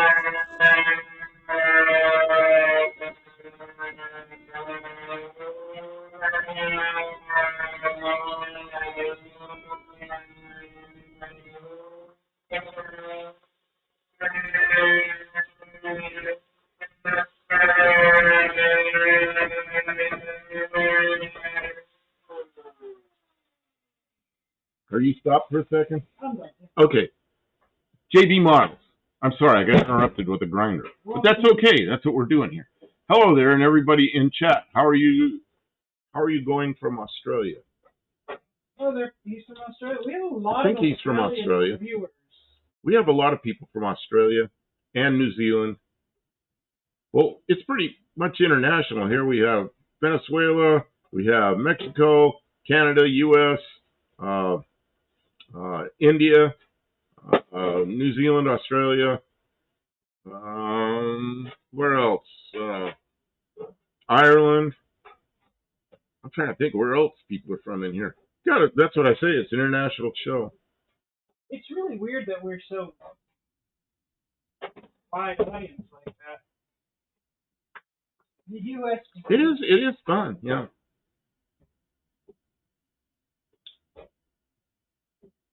Why they don't push us. Tim says he's gone. Yep, I used to watch that guy ride on the train cars. Yep, yeah, he died in 23, I think.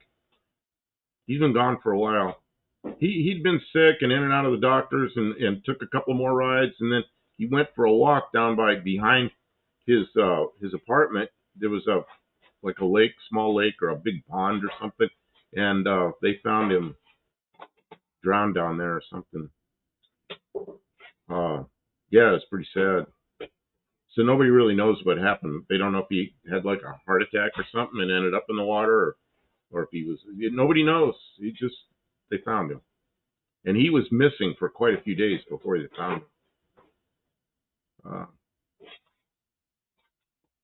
Yeah, he was a guy that was been poor most of his life, and he was a hobo, and he worked a little here and there. And then when he started doing YouTube, he was making enough money that he got an apartment, but he didn't really live in an apartment, but it made a good base for him. And he had a bunch of model trains and stuff and patches and things, kind of decorated it like railroad things. But he'd come back to his apartment and then go again. He was out on the railroad a lot. He liked going. And then he was home when that happened. Pretty sad. I miss the guy. Interesting guy. But YouTube's what made it so he had a home. Yeah. Daniel Morrissey says, Colonel Truman, U.S. Army Reserve.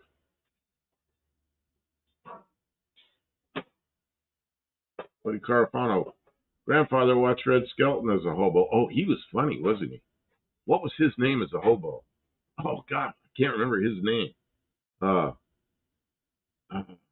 Clem Diddlehopper? Isn't that who that was? How did I ever pull that out of my dead brain?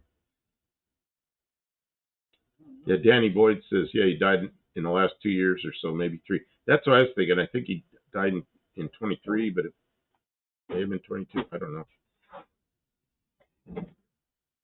Yeah, Danny Boyd says, Mark Nichols was his name. That's right. He came from a good family, too. He had a sibling or siblings who became doctors. Really? I thought the guy was great. He'd go out and show us things that most people don't see. And he did a really good job of it. And, yeah, it's a whole life that most of us, I don't know, a lot of us probably wish we could go do something like that. But it doesn't fit in with the other things we do. So we don't do it. And we got to watch a guy that lived that life. And it's pretty good. There's another guy, a young guy that rides the rails. I haven't seen his videos recently. I don't think he put those out. He's a guy. He'd climb up on top. You know, they have the like the container trains, like miles and miles of containers. He'd climb up on top of the containers while the train is rolling at 70 miles an hour and walk from one end of the container to the other on top. I was just like, I couldn't even watch that guy.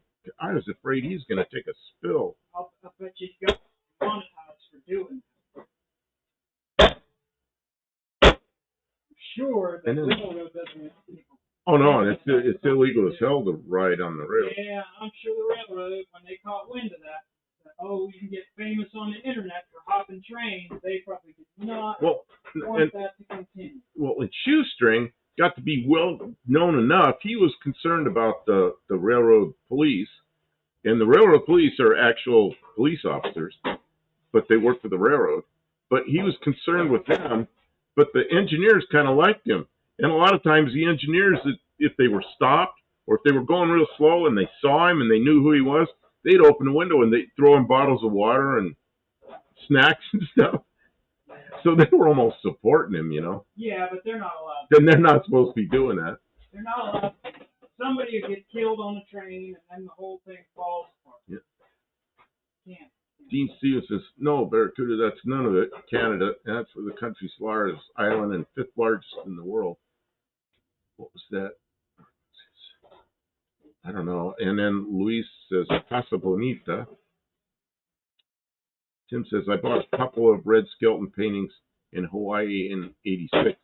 Met Red there, and he used to invite me to his birthday parties. Nice guy. Really? Luis says, Curly, Larry, and Mo.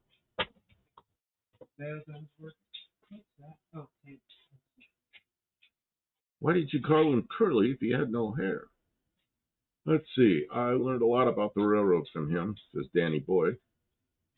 Carbide Jones says, I love Shoestring. I don't know who that is. GB Models. That is what I do. I do model build cars and hot rods and World War II planes and GP bikes and Formula One cars on my YouTube channel. Ah, okay. Oh, I know who you are.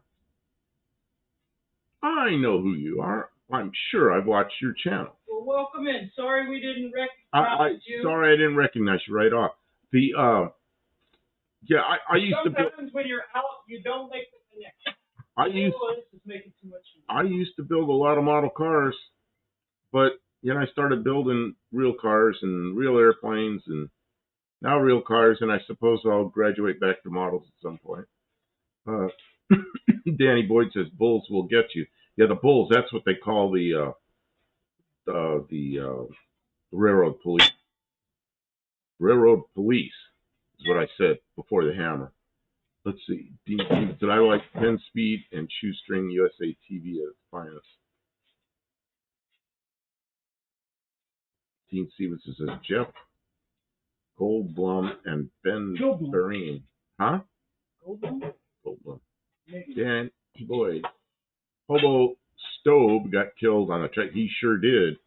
He made a bad mistake. Yep, that was ugly. And you know what one of his problems was? That guy was always drinking, and wouldn't surprise me if that's what led to the problem. Sadly, it got him. And I won't say that is what happened, but it's highly probable.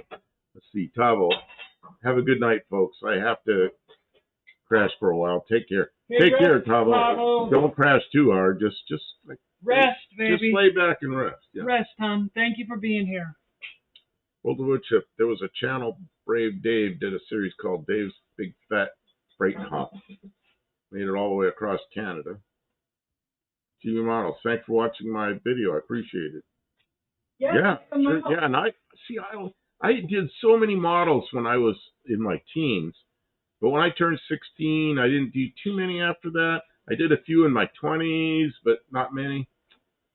Tim says, I miss the airplane glue. Maybe that's why I can't remember things now. No, the airplane glue helps us remember. Danny Boyd says, I love Stove videos. He was a great piano player, too. You know, he was quite a guy. Daniel Morrissey says, Red Skelton was a very nice man. I remember when I was a kid, I watched Red Skelton a lot. And he was a guy that was, he was hilarious, and he had a good show. And it was a show that the whole family could watch. It wasn't like, Mom, what does that mean? You know, because it was some filth, you know. He wasn't like that. He was just a decent guy and fun.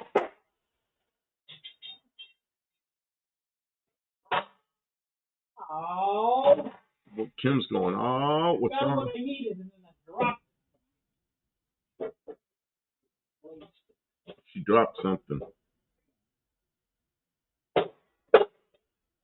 I'm dropping everything.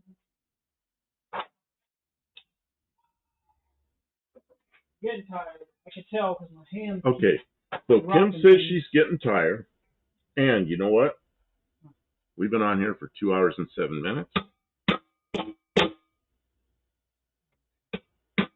See, Carbo Joints, ever build any Aurora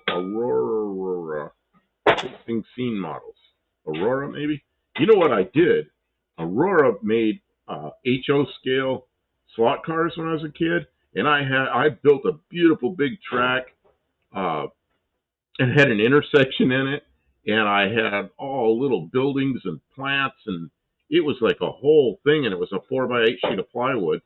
And I raced these little Aurora HO cars on it, and sometime after I got my driver's license, and I got, I don't know, it was taking up a big chunk of the garage in my dad's, you know, my parents' house. And they were, you know, they're like, you're not using that, you're not using it. Well, it used to be you could take toys to the fire department, and they'd, on their off time, they'd clean them up, fix them, give them to kids for Christmas, you know, poor people or something. And I took that over there and I gave it to the fire department. They thanked me for it, but that was quite a thing. Red Skelton. Tim says the Red Skelton painting were about the only thing I got after the divorce. She asked me where it was years later. Told her I thought she had. Dean Stevenson, Hobo Spatial. I think very good. That means many places in many areas. Dean Stevens, anyway, his last woman was fantastic.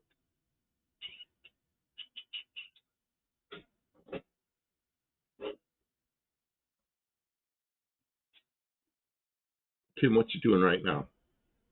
Preparing to. Okay, because you're off the camera pretty much now. So I don't know if you can turn it a little bit, or if you can. Camera on? Yeah. Oh, well, no, it's this camera.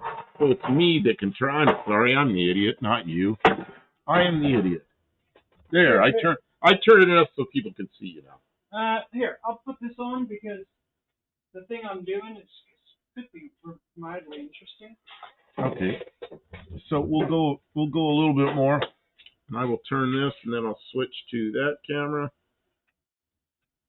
I'm trying to line up this trailing edge. Focus. I guess it's focused enough. They'll figure it out. Will they? Yeah. Yeah, it's a little out of focus, but not completely.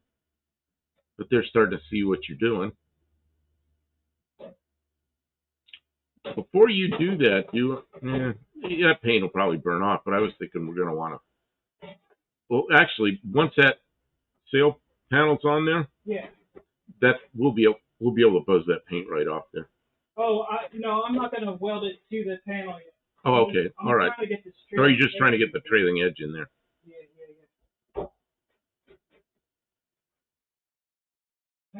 Dean Stevenson says she's off the charts. Well, she's back on the charts. Is that Kim you're talking about? Is it in focus? Nearly.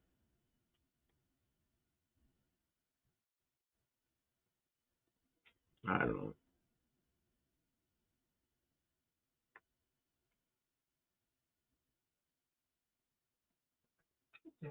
Yeah, that's pretty good. Good enough, I think.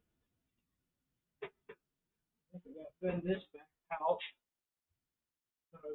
Tim says I have to get back to my editing. I had a video done last night. When I played it back, the sound is crackling. Oh, I have to redo it. Yeah, editing to me, Kim does a lot of the almost all the editing now. But when I was doing the editing, I had so many errors and go back and redo, and I could spend 8 hours doing a 10-minute video. Tim, your videos, the last 2 videos that I watched that you did were fantastic. Most people, their first couple of videos, they struggle. But, man, don't get over perfectionist because you're already doing really good. You can focus on quantity over quality right now because you've got the quality thing worked out. So keep doing the quality. You don't have to get better. Just keep doing it, and you're on the right road. You're doing it.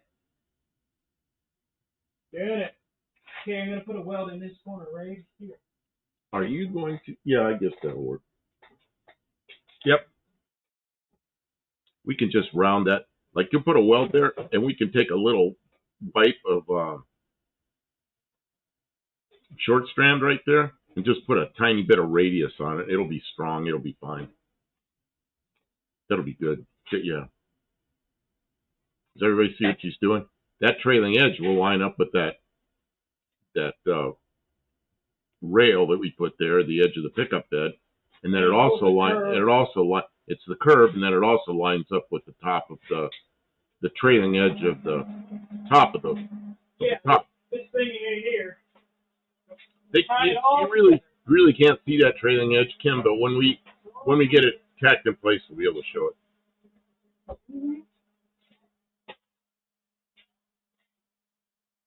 Excellent. Spec says maybe put out the video and wait for people to tell you the sound is no good.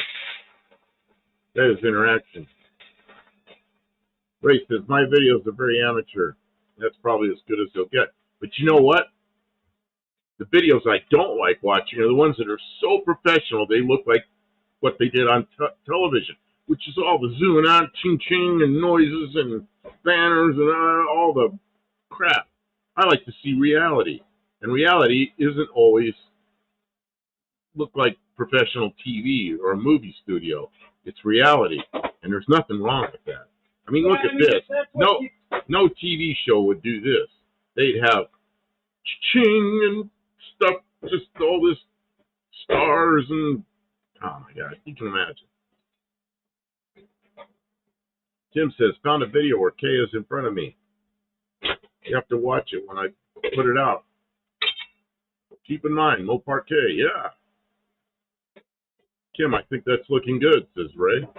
Thanks, Ray. See, Ray, I value Ray's opinion because he can fish suck to tell me, no, Kim, that's up.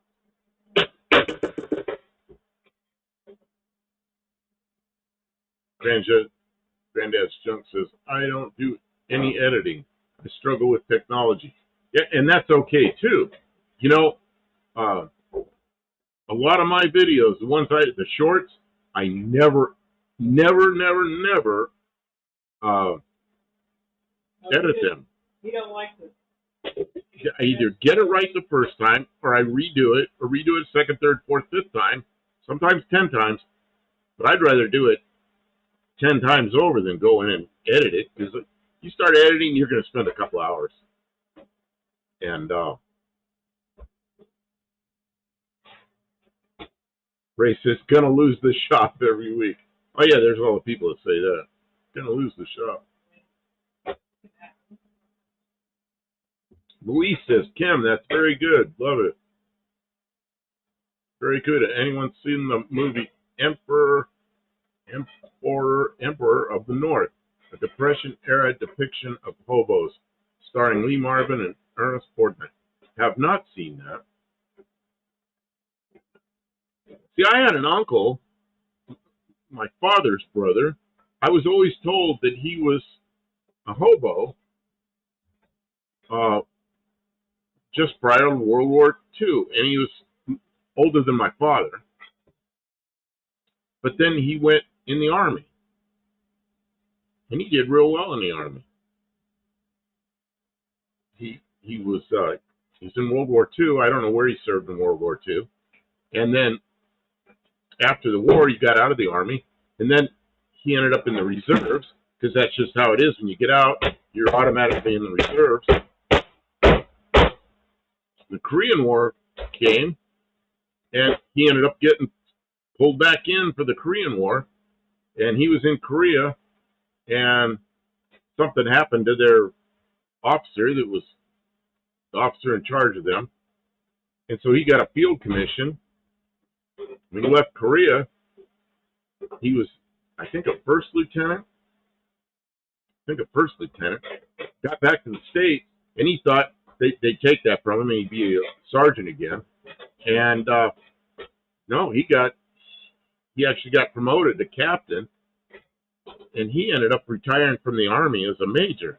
So he served like about 10 years enlisted, and another 10, 12, something like that, as an officer. So went from hobo to retiring as a officer, an Army officer. Pretty interesting. Tim says, I need Kim to do some welding for me. I'm not supposed to weld with this pacemaker. I'm just not going to tell the cardiologist. No, you know what you do? Learn how to gas weld. You know, the first, I don't know how many years. I was going to say the first 10 years. It was longer than that. From junior high school, 8th grade, so I was probably 13. I started gas welding, and I did nothing but gas welding until I was, I'd done some other welding, but mostly I was gas welding up into my mid-30s. Gas welding aircraft frames, chromoly tubing.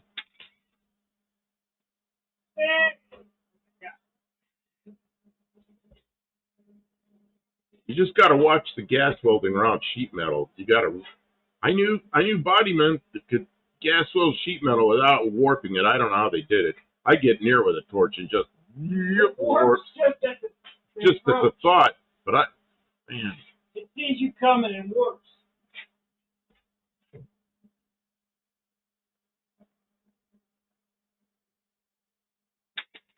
Mexican Spec says, when you say hobo, I picture a very old man. How old was he when he enlisted? Oh, God, he's like 19 probably. Oh, I knew kids, that quit high school and were jumping trains. And then, like, Hobo Stove, the one that got killed, he was,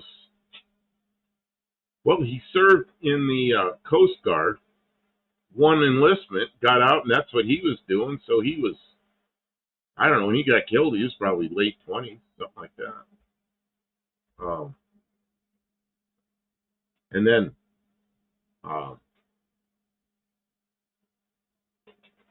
next suspect, how can you be a hobo at 18? You start jumping the trains. It was something to do.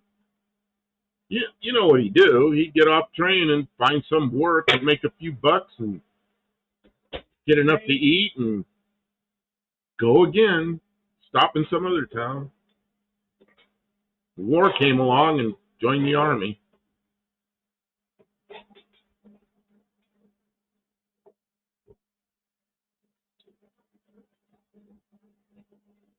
Tim says, I've got the big acetylene tanks. Haven't used them in years. Oh, good time to start using them. Man, I know a guy used to he'd take a little torch, and it was a little tiny flame on it, and he'd go, there'd be like dents, like in a, like from hail, and he'd go down like this, and go, and then pull the torch up, and he'd make a little red spot, and it would shrink, and then shrink again, and shrink again. And he'd straighten the panel by doing that with a torch. And I watched him do that, and I thought, man, I knew how to do that now. And I went over the first panel I did that, the whole panel went, and just turned like a pretzel. It's like, whoa, what did I do? Didn't do it right. Tim says, so does Buff qualify as a hobo after his last birthday? I have never jumped on a train and ridden a freight train. I've never done that. It's something I've thought about, and I thought, why didn't I ever do that?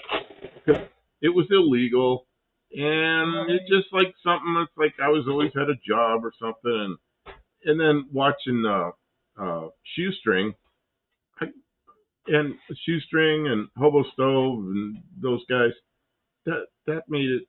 Yeah, it's like I got the experience, I guess. It's pretty interesting.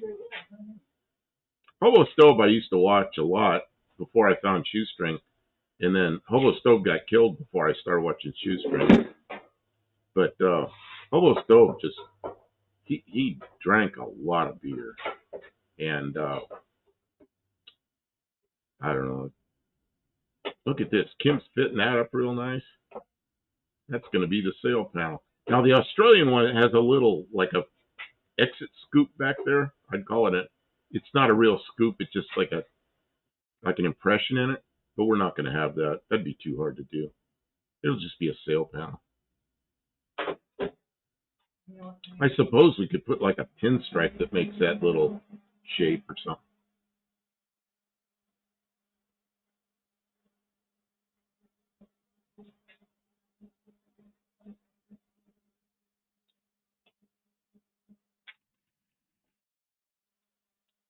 Cover your eyes.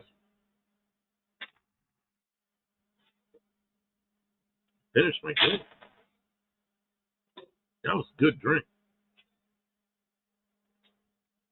Okay, not a sponsor, but I recommend this stuff. Weiler's Highland Punch. This stuff's pretty good. Just powder, you dump it in a bottle of water.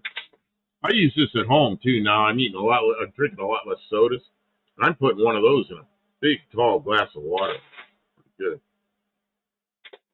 Tim says, I never hopped on a train because I never knew where they were going or when they would stop the next time. And that was one of the things with watching Hobo Stove and Shoestring. They didn't really know where they were going, and generally, but like, they know the direction the track's headed. Well, somebody that had the experience all the years and years that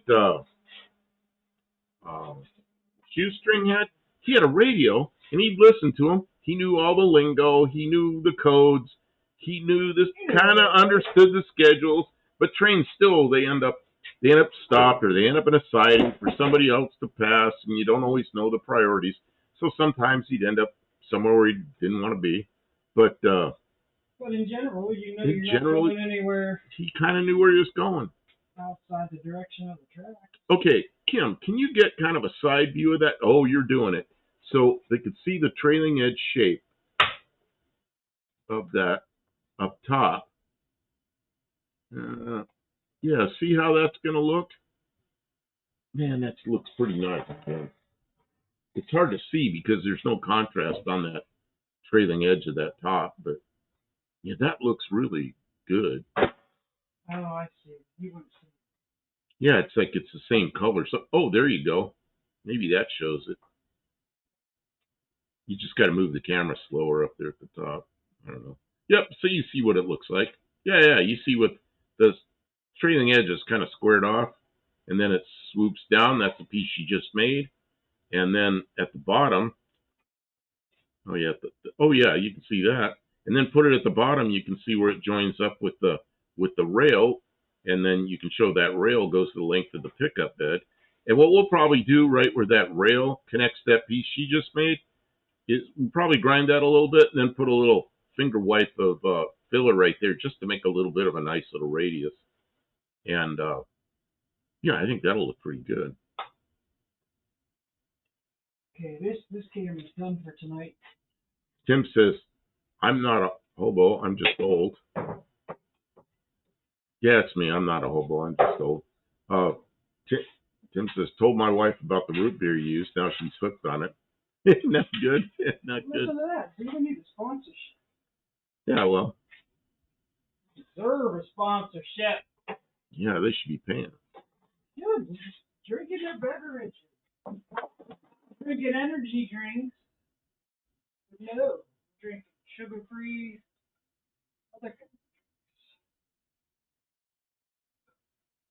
Tim says, very nice.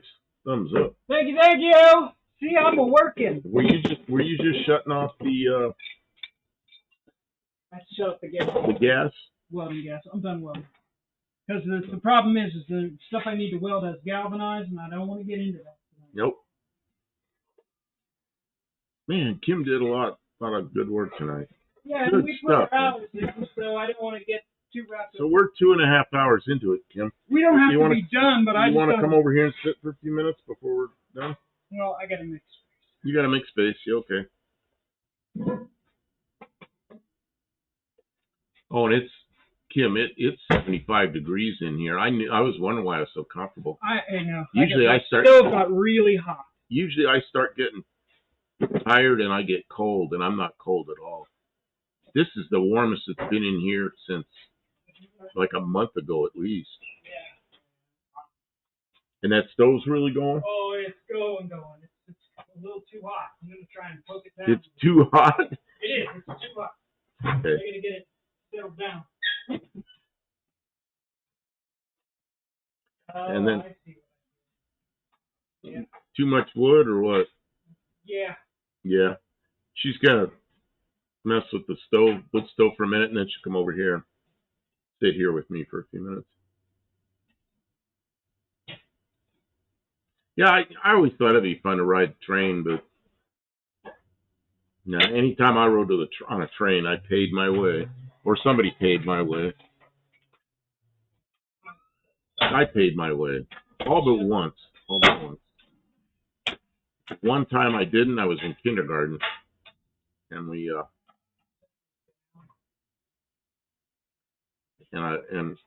rode the train like to the next terminal, and then came back on a bus. So all the kindergartners got to ride on the train. Ray says, just ask that drink mix maker if they'd sponsor you. Yeah, maybe I'll do that. Yeah, I'm sure they'll send us a big check.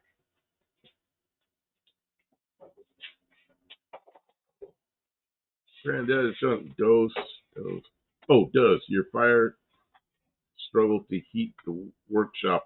It's too cold. It does. What do we figure? We can bring it up about 25 degrees in here, something like that? Probably, yes, now that we did some more insulation. Yeah, the doors are not insulated.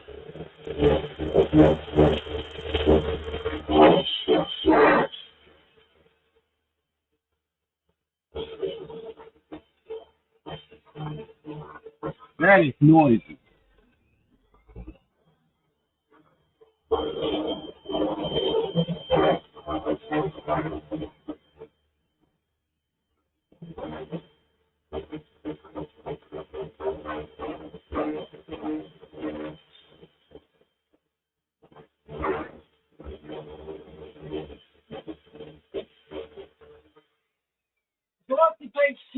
camera. I had to get it off. Oh, that looks good, Kim. It looks like it all is part of it now. Yeah. Okay, well. Well, I think it's like secret agent. Ray says, see all it's Bonzo's bedtime. Okay, good night, Ray. Thanks for being here. We appreciate you. Look, you can see it now, huh? You're making it black, or is you wiping it down? Yeah, it does. It looks like it's part of it now. Looks good. Kim, come over here. Let's see. Okay. I'm going to get drink. We're plenty warm. I'm going to shut this off. Yeah, shut it off, because it's save on it. It's 76 in here now. It's gone up another degree since. Good. Yeah, that's still flipping Chuck says that youth is coming along very well. Watch out, brother. You'll get some orders. Well, you know what? We got the back. You know, this is a 4-door car, so we have the back of the 4-door roof and the back window and everything. And I don't know. We were talking about it on here one night. Is that we should find a Dodge Dart and make it into a station wagon and use the back part that we still have from this. And Mexican Spec was saying, how would you get the taillights to fit in the tailgate? Well, I think the trunk lid, where am I? The trunk lid on the Dart fits between the taillights, and that's what we use we'd make the tailgate out of that, so I think it'd be fine. So a 67, 68, or 69 Dart. Yeah, somebody donate us a Dart. Don't care if it runs. We've got engines. We got transmissions. We got stuff. We got all kinds of junk. We just got to make the junk all in the same vehicle. Mexican Spec. If Mrs. Spec is there, or if you just want to try and communicate it to her, it's very easy to do the vertical thing. You go into settings, you go to video, and you change the base canvas size. And you can make it any size you want it to be. We made it square, so just pick like one of the standard sizes, like 720 or 1080.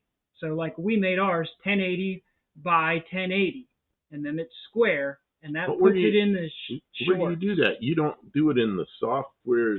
You do it in the OBS software. Oh, you do it in the OBS software. Okay. Yes, and you just go to settings and go to video. And the base canvas size. It's the first setting on that menu. Base canvas size. You can't miss it. It's the first setting in that menu. Now, I have a suggestion, Mexican Spec.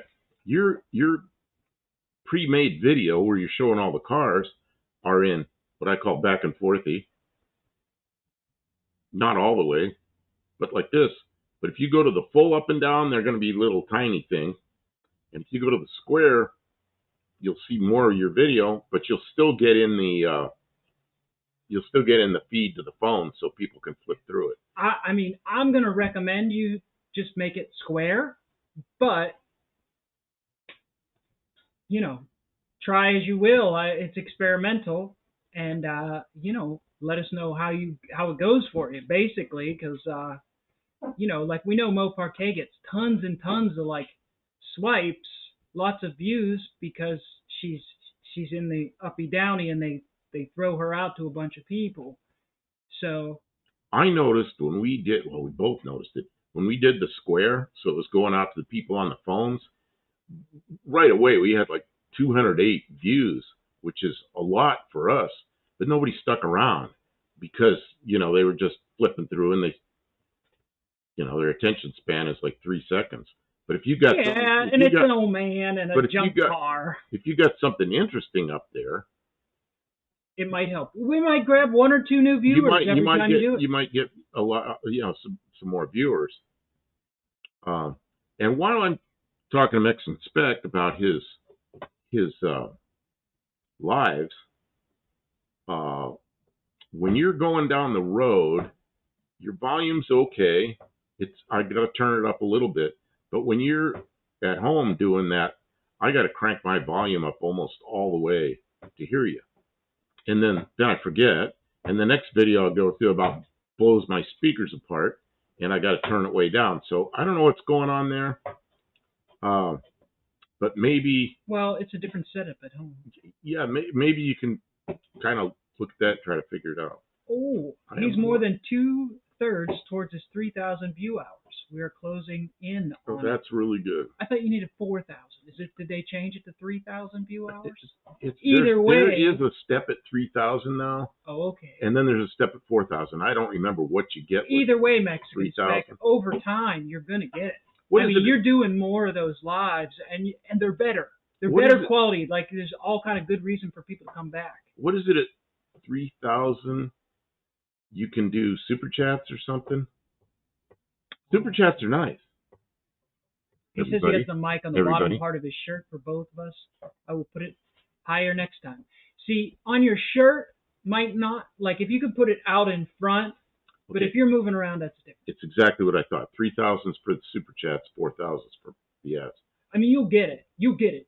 2 extra. If you can get to 3,000, you can get to 4,000. I mean, I remember when I just kept scraping along. I was almost and then more was falling off from the month before, and it was like making me crazy. And like, now we're in a schedule where like it doesn't even matter. Hours don't even matter. Once you're monetized, hours don't matter at all anymore. You know what happened? Crazy. You know what I got for my birthday? We lost 20 subs all at once. Whack, gone. Epum. Who else was telling me they just lost 20 subs? Mopar K or something like that. Yeah, that was just like what? They expunge bake subs. Yeah, but it happened all at once. It's like gulp. What happened? They were never probably real. You know, they weren't. Yeah, real viewers. They might have been bots. Who knows? They weren't real viewers. It's difficult to see the number go down because numbers should always go up, but they don't take it away. Now, if you stop creating entirely, it might be an issue. Wait a minute. Remember, we made the 4,000 hours and we were so happy. And then I went to, it was like the next day I was going to go set up the monetization stuff. And we dipped under 4,000 hours because it was coming off the back of the year. So they're looking at 365 days. So some of those hours were in the last 365 days. I went, oh no, we're under 4,000 hours again. It was about another week and then we were over 4,000 hours. Man, I jumped in there and did it right away. I'm at 2385 on subs. That's awesome, Mexican Spec. And your content has improved so much in just like a very short period of time. Like before Christmas or whenever you jumped over to OBS and just it's so much easier and more enjoyable to watch. And your interaction with Mrs. Spec is entertaining. You guys are on a roll. You just got to keep going. I wanted to mention it is a rolling calendar. Those bastards. I wanted to mention a couple other things about your videos that I've noticed that you may want to know about. Yeah, one I guess is a rolling calendar. Yeah, I get you. When you're using your phone, which I know you were using your phone now because I figured it out. Before you were using the OBS studio, you were using your phone to take video of a video you were watching of your. Yeah. You were like taking a video of a video of the cars you were showing, and everything. I gotta get toward the. Everything was narrow and tall. The aspect ratio was wrong, and when you went to OBS, all of a sudden the aspect ratio was right. But then I figured out why. When you're going down the road on your live shows, when you're traveling, I notice sometimes the cars are narrow and tall. The aspect ratio of the cars and the lanes are narrow and everything's kind of tall, and you're on your phone. And when you're using Mrs. Spec's phone, the aspect ratio is correct. And I started figuring that out. And I don't know what's going on there. But you might. It's a different phone. But you might look at your phone and see if there's a setting in there, because it does look funny when all the cars are narrow and tall. Oh. And it's just it took me a while to figure it out, but I figured it out. Different phone. But there's probably a setting in there where you can probably change it's a lot to learn, Mexican. Yeah, it's just you guys just made so much improvement. But I don't. The last thing I need to be is critical. I'm not mentioning it to being so critical to give you a hard time. I'm mentioning it. So, I don't know. Everybody's going to think I'm just being an asshole. I'm not. I'm like, no. He doesn't even know this, because how would he know? You know, Well, he's on the back side of the camera. You can rewatch it. Well, there's things I make mistakes that I never know because I don't see it, So he says he needs a new phone. Well, it may be a setting, Well, it'll be okay. Okay, let's see. What is this? Any more see? I'm at In-N-Out Burger. Anybody want? Oh man. I can't eat the buns. I want to eat. Oh man. Kim's got these really good white hamburger buns. He keeps buying bread. Well, because she loves the bread. I do too, but I can't eat it. But then, like around Christmas and Thanksgiving and all that, I start eating. Like I cheated once, and I cheated twice, and I cheated, and I gained 15 pounds, and my blood pressure went up, and doctors, that's enough of that, So now I've lost 6 pounds. I got to lose some more. I gained 15, so I'm down 6. But yeah, I can't be eating bread, So yeah, anyway. I'm so glad it's not freezing in here. Mexican Spec says, maybe fries. I can't eat the bun anymore. It's 75 degrees in here. Well, you turn this heater off back here, the little one. I'm comfortable right now.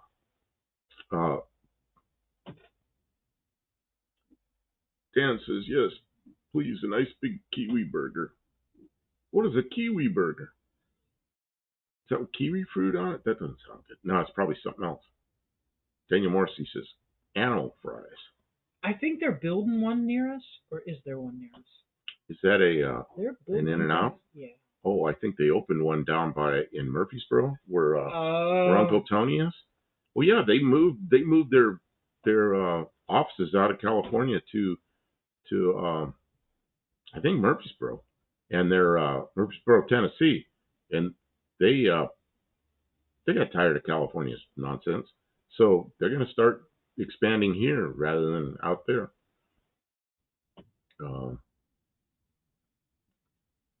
Let's see.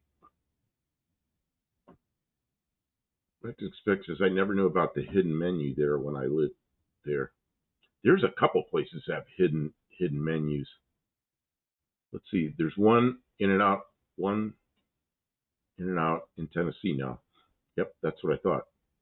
Oh, man, I feel like I'm going to start sneezing. I don't want to sneeze. 2,117 valid public watch hours is where but when you look at the graph, Mexican Spec, what month of the year does it, because it shows like a year of watch hours, what month does it do the big upswoop?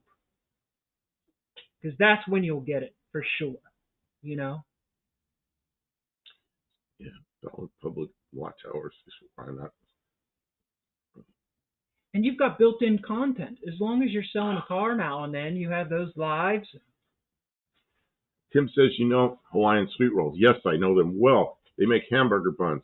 You know what? I can't eat those. Well, 2 reasons. I can't have the carbs right now. But when I was eating more carbs, they are good.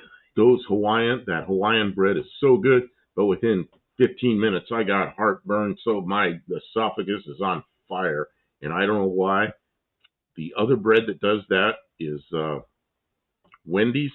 Whatever bread Wendy's uses on their burgers, same thing. Sets my esophagus on fire.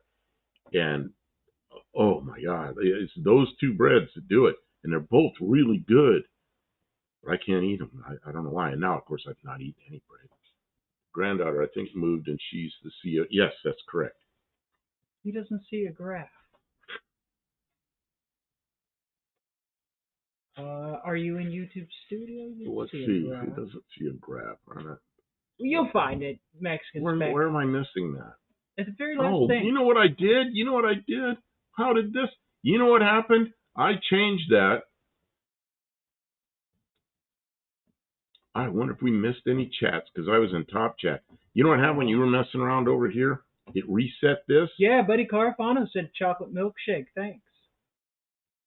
And I don't think I saw anything from Buddy Carafano. Oh, man, sorry, Buddy Carafano. I screwed that up. When you reset this, We've been ignoring it. We have not been ignoring you all night. It went back to top chat, and I missed that. I missed that change. No graph on the earnings page. No, it's not on the earnings page. It's on the analytics page. And if you go to watch hours, that's where you'll see the graph. But yeah, that's something else about YouTube. When you're a content creator and you are in the, looking at all the stuff you can look at, all the analytics and all that stuff, you start learning there's pages and graphs and tabs, and there's a lot of information there. And every time I'm in there, I learn something new, I think. So there's a lot there. And Robbie's back. Who else has a secret menu that's good? What's the one? There's an East Coast that's one name, and there's a West Coast that's the other name. My dead brain can't remember stuff. When I catch it, me and Wendy are back. We went to the auto car wash. No waiting at 12:30 a.m. Was that for her van? Oh, she did say she was going to take her van and get it washed once the engines was fixed. Is it riding all nice and smooth and quiet? Yeah. But he says send 1989 car pictures for the Tuesday Night Live. That's right. We picked a year instead of a topic.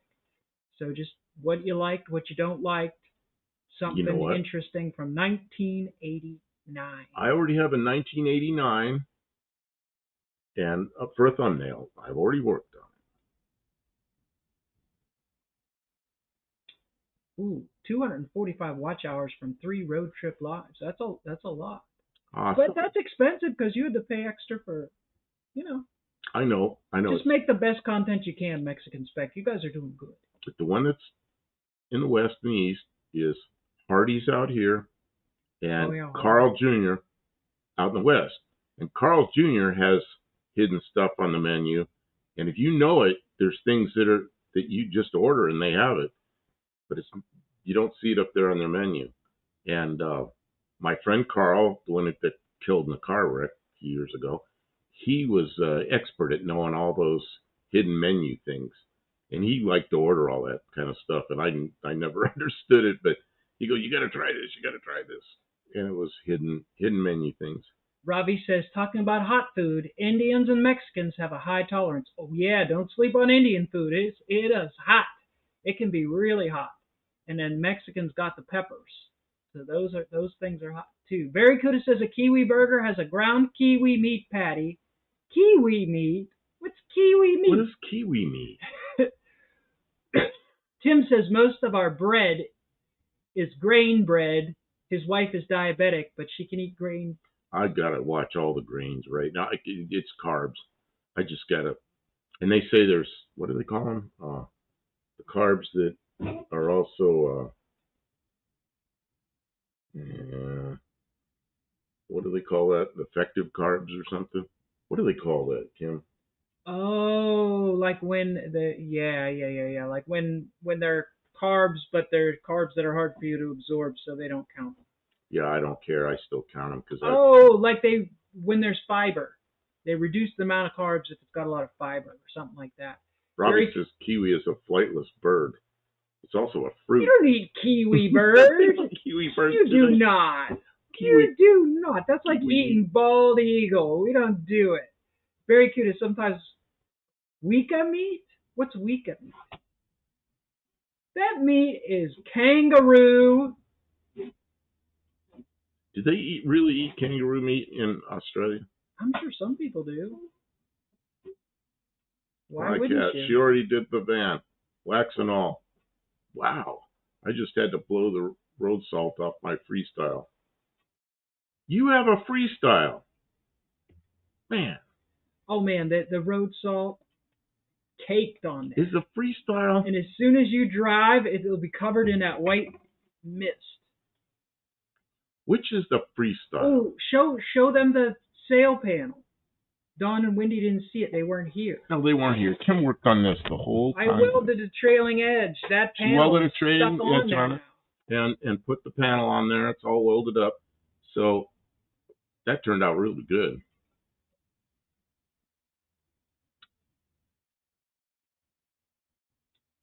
Robbie says they grow kiwi fruits in India. There you go. I didn't know that. Mexican Spec says it's also a horrible tasting fruit. I think kiwi fruits are good. What the hell's wrong with you? That's what surprised me about Russia. I was in Russia in the wintertime, and they had these outdoor, people selling stuff outdoors. The first people that started to understand free market economy would sell stuff outdoors, and mostly it was fish. And fish in Russia, fresh fish is frozen, so it doesn't stink like it does in the summertime. So it's a good place to go. But those outside uh, uh, vendors almost always had kiwi fruit and lots of it. And I couldn't believe in northern part of Russia in the wintertime they had so much kiwi fruit. And it was good. And it was ripe. It was ready to go. Freestar went to freestyle, says Mexican Spec. Looks like a Subaru 2000. Okay, I know. It's the one that's rounded off. What's the one that's squared off? Some other kind of free thing. Free. I can't remember. Tim says names. He's not going to tell the cardiologist about the 2 steaks a year. I don't think your cardiologist cares about 2 a year. All things in moderation, Tim. We still got to live. I'm gonna kill this because I want to talk. I don't want to be interrupted. Okay, there. You talk. So, my stepmom lives here, moved here from California, and she's 91 years old, and she has heart problems, and she's been to the hospital a couple of times with serious heart problems, but she's doing okay right now. And she was walking up and down the stairs. She has a second floor. She's walking up and down the stairs like 30 times a day or something for exercise. And she told her doctor that, and he was like, don't ever do that again. He says, you need a heart transplant, and you're going to kill yourself doing that. And but we don't do heart transplants with people that are over 40 years old, and you're 91. So, take it easy on your heart. And so she quit doing that. So she only goes up the stairs if she has to go up the stairs. But we were all kind of laughing about it. Man, isn't the Freestyle an SUV? It's like a little SUV. What's the other one? The one that's kind of boxy. It looks like a big boxy station wagon that's also a Ford. I can't think of what that's called. Wildcat says it has 3rd row seating and they all fold flat. That's kind of neat. Yeah, the Freestyle. Ravi says he got some fresh oranges from the mountains. We should go get fresh oranges. We don't have to drive to Florida. That's only, like 10-hour drive? Who knows what that other one is? That other Ford, I guess it's an SUV, but it's kind of lower and boxy. The Edge. Oh, the Edge is the square one? Is it? Or is the Edge the rounded one? Man, now I'm really mixed up which one's which. Mexican Spec says that it's probably right, but I thought that was wrong. I don't know. The Edge.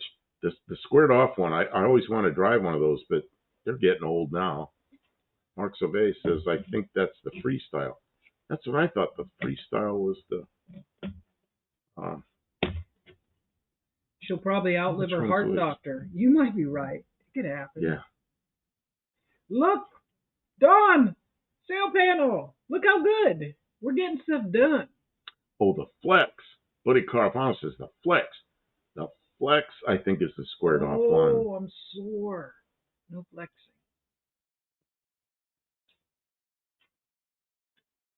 Dean Stevenson's coming in like 0.5 inches.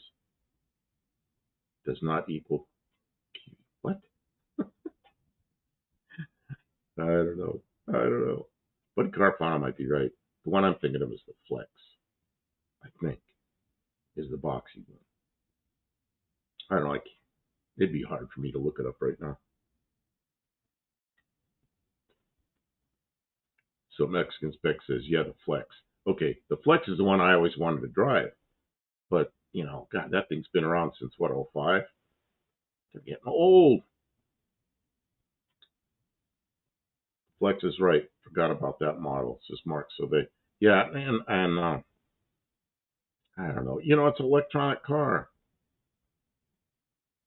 Mexican Spec says the Freestyle looks like a station wagon. Man, I'm mixed up. Maybe I can bring this up. What do I have here? Maybe I can. Yeah, hit the plus button. Hit the plus button. Yeah, exit. Exit. Yeah, okay. It wants you to try AI mode. I don't want AI mode. Come on, please try AI mode. Okay. Which one are we talking about now? Freestyle. I'll try freestyle first.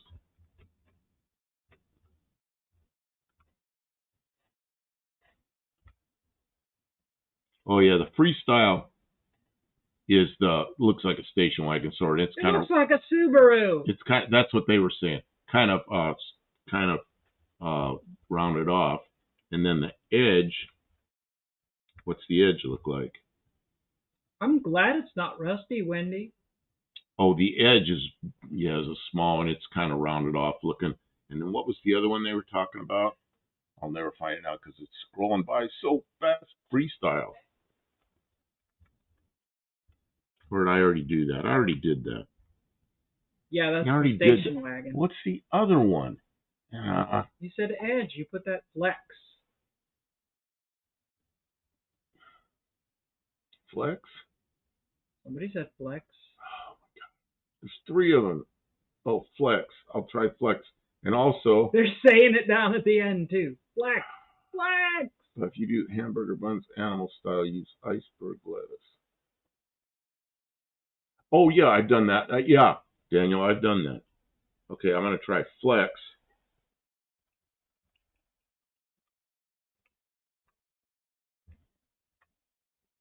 Yeah, flex. That's the one I always want to drive. Here, bring that picture up so they can see what we're looking at. Where the heck is it? Through the window.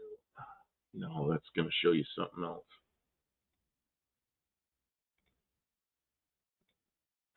Yeah, that's the flex. Yeah, and that's the one I always want to drive, one of those things.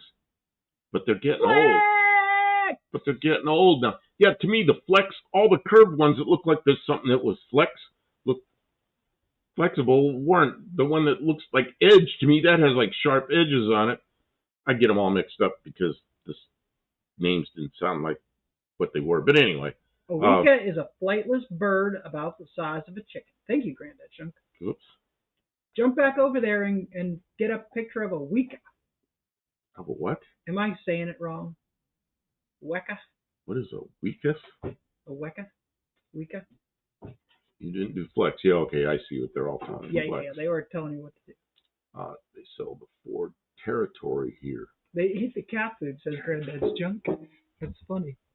Okay, so we're gonna do a bunch more stuff now. You're gonna change it.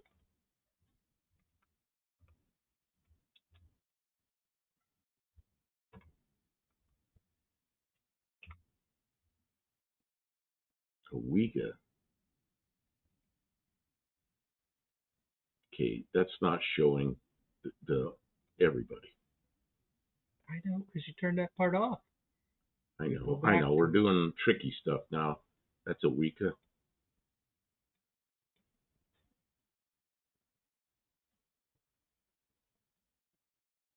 Okay. Bird lessons. What's Kiwi stuff? I asked. Reality TV contestant apologizes for killing a protected new. It's a protected bird. You do not eat those. They said they were going to eat those. They do not eat those. Sounds like dinner. They do not eat them. It's like eating a bald eagle. You don't do it. So now Robbie's saying, okay, we got to do this again, Kim. How do we do this? We do this, and then we do... What do you want to do? I want to do another search for what Robbie says, which is... go down all the way to the bottom. Click on the little Google window, and now you could search something different, and it'll show up on the screen. Okay, so I want to do Skoda.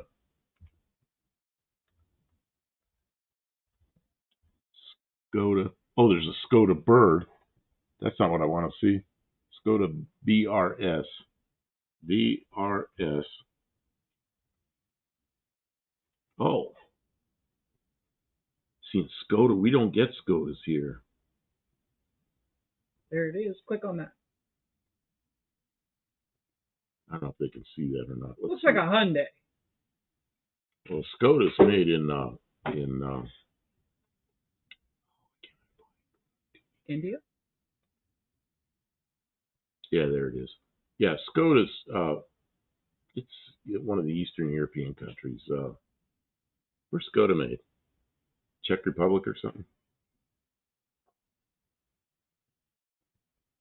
Okay, let me get rid of this. Go back to this. See, now we can see the Studebaker up there lighting up. I light that up for people when they give super chats. I light it up a lot longer now. Tim, been watching the Olympics. Oh, I wasn't even aware they were on. They never mentioned Colorado Springs. This is where the Olympic headquarters is. The various training centers. Oh yeah, Josh Holman says Czech Republic. Okay, that's what I thought, but I wasn't sure. Check. Only Skoda I've ever been in when I was in the UK in 09. Somebody had a Skoda in the UK, and I rode in it. Like, Robbie says it's on par or better than a Hyundai, but expensive. Well, it's good to have better choices, or else the Hyundai's quality will drop. How do we get rid of that blue line? Don't click on it. Click on something else. Don't click on it. Click on something else.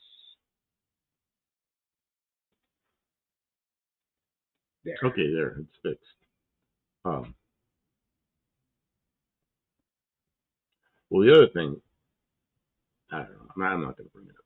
I was going to say in India, you've got things that are probably more expensive that you import. Like a lot of countries, things you import cost more. Louis says, goodbye, everyone. Well, that was abrupt. Oh, well, everyone, I'm done watching Norbit from 2007, Mary starring Eddie Murphy. I'm going to bed.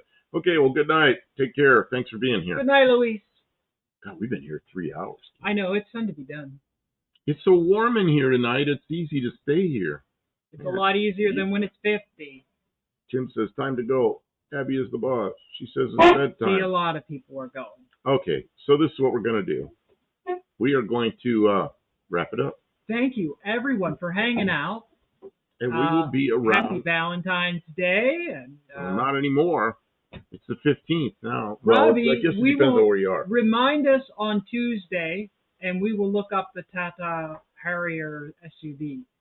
Where's this? What did I miss? Next to last comment. Tata Harrier. Oh, a Harrier, like the jet.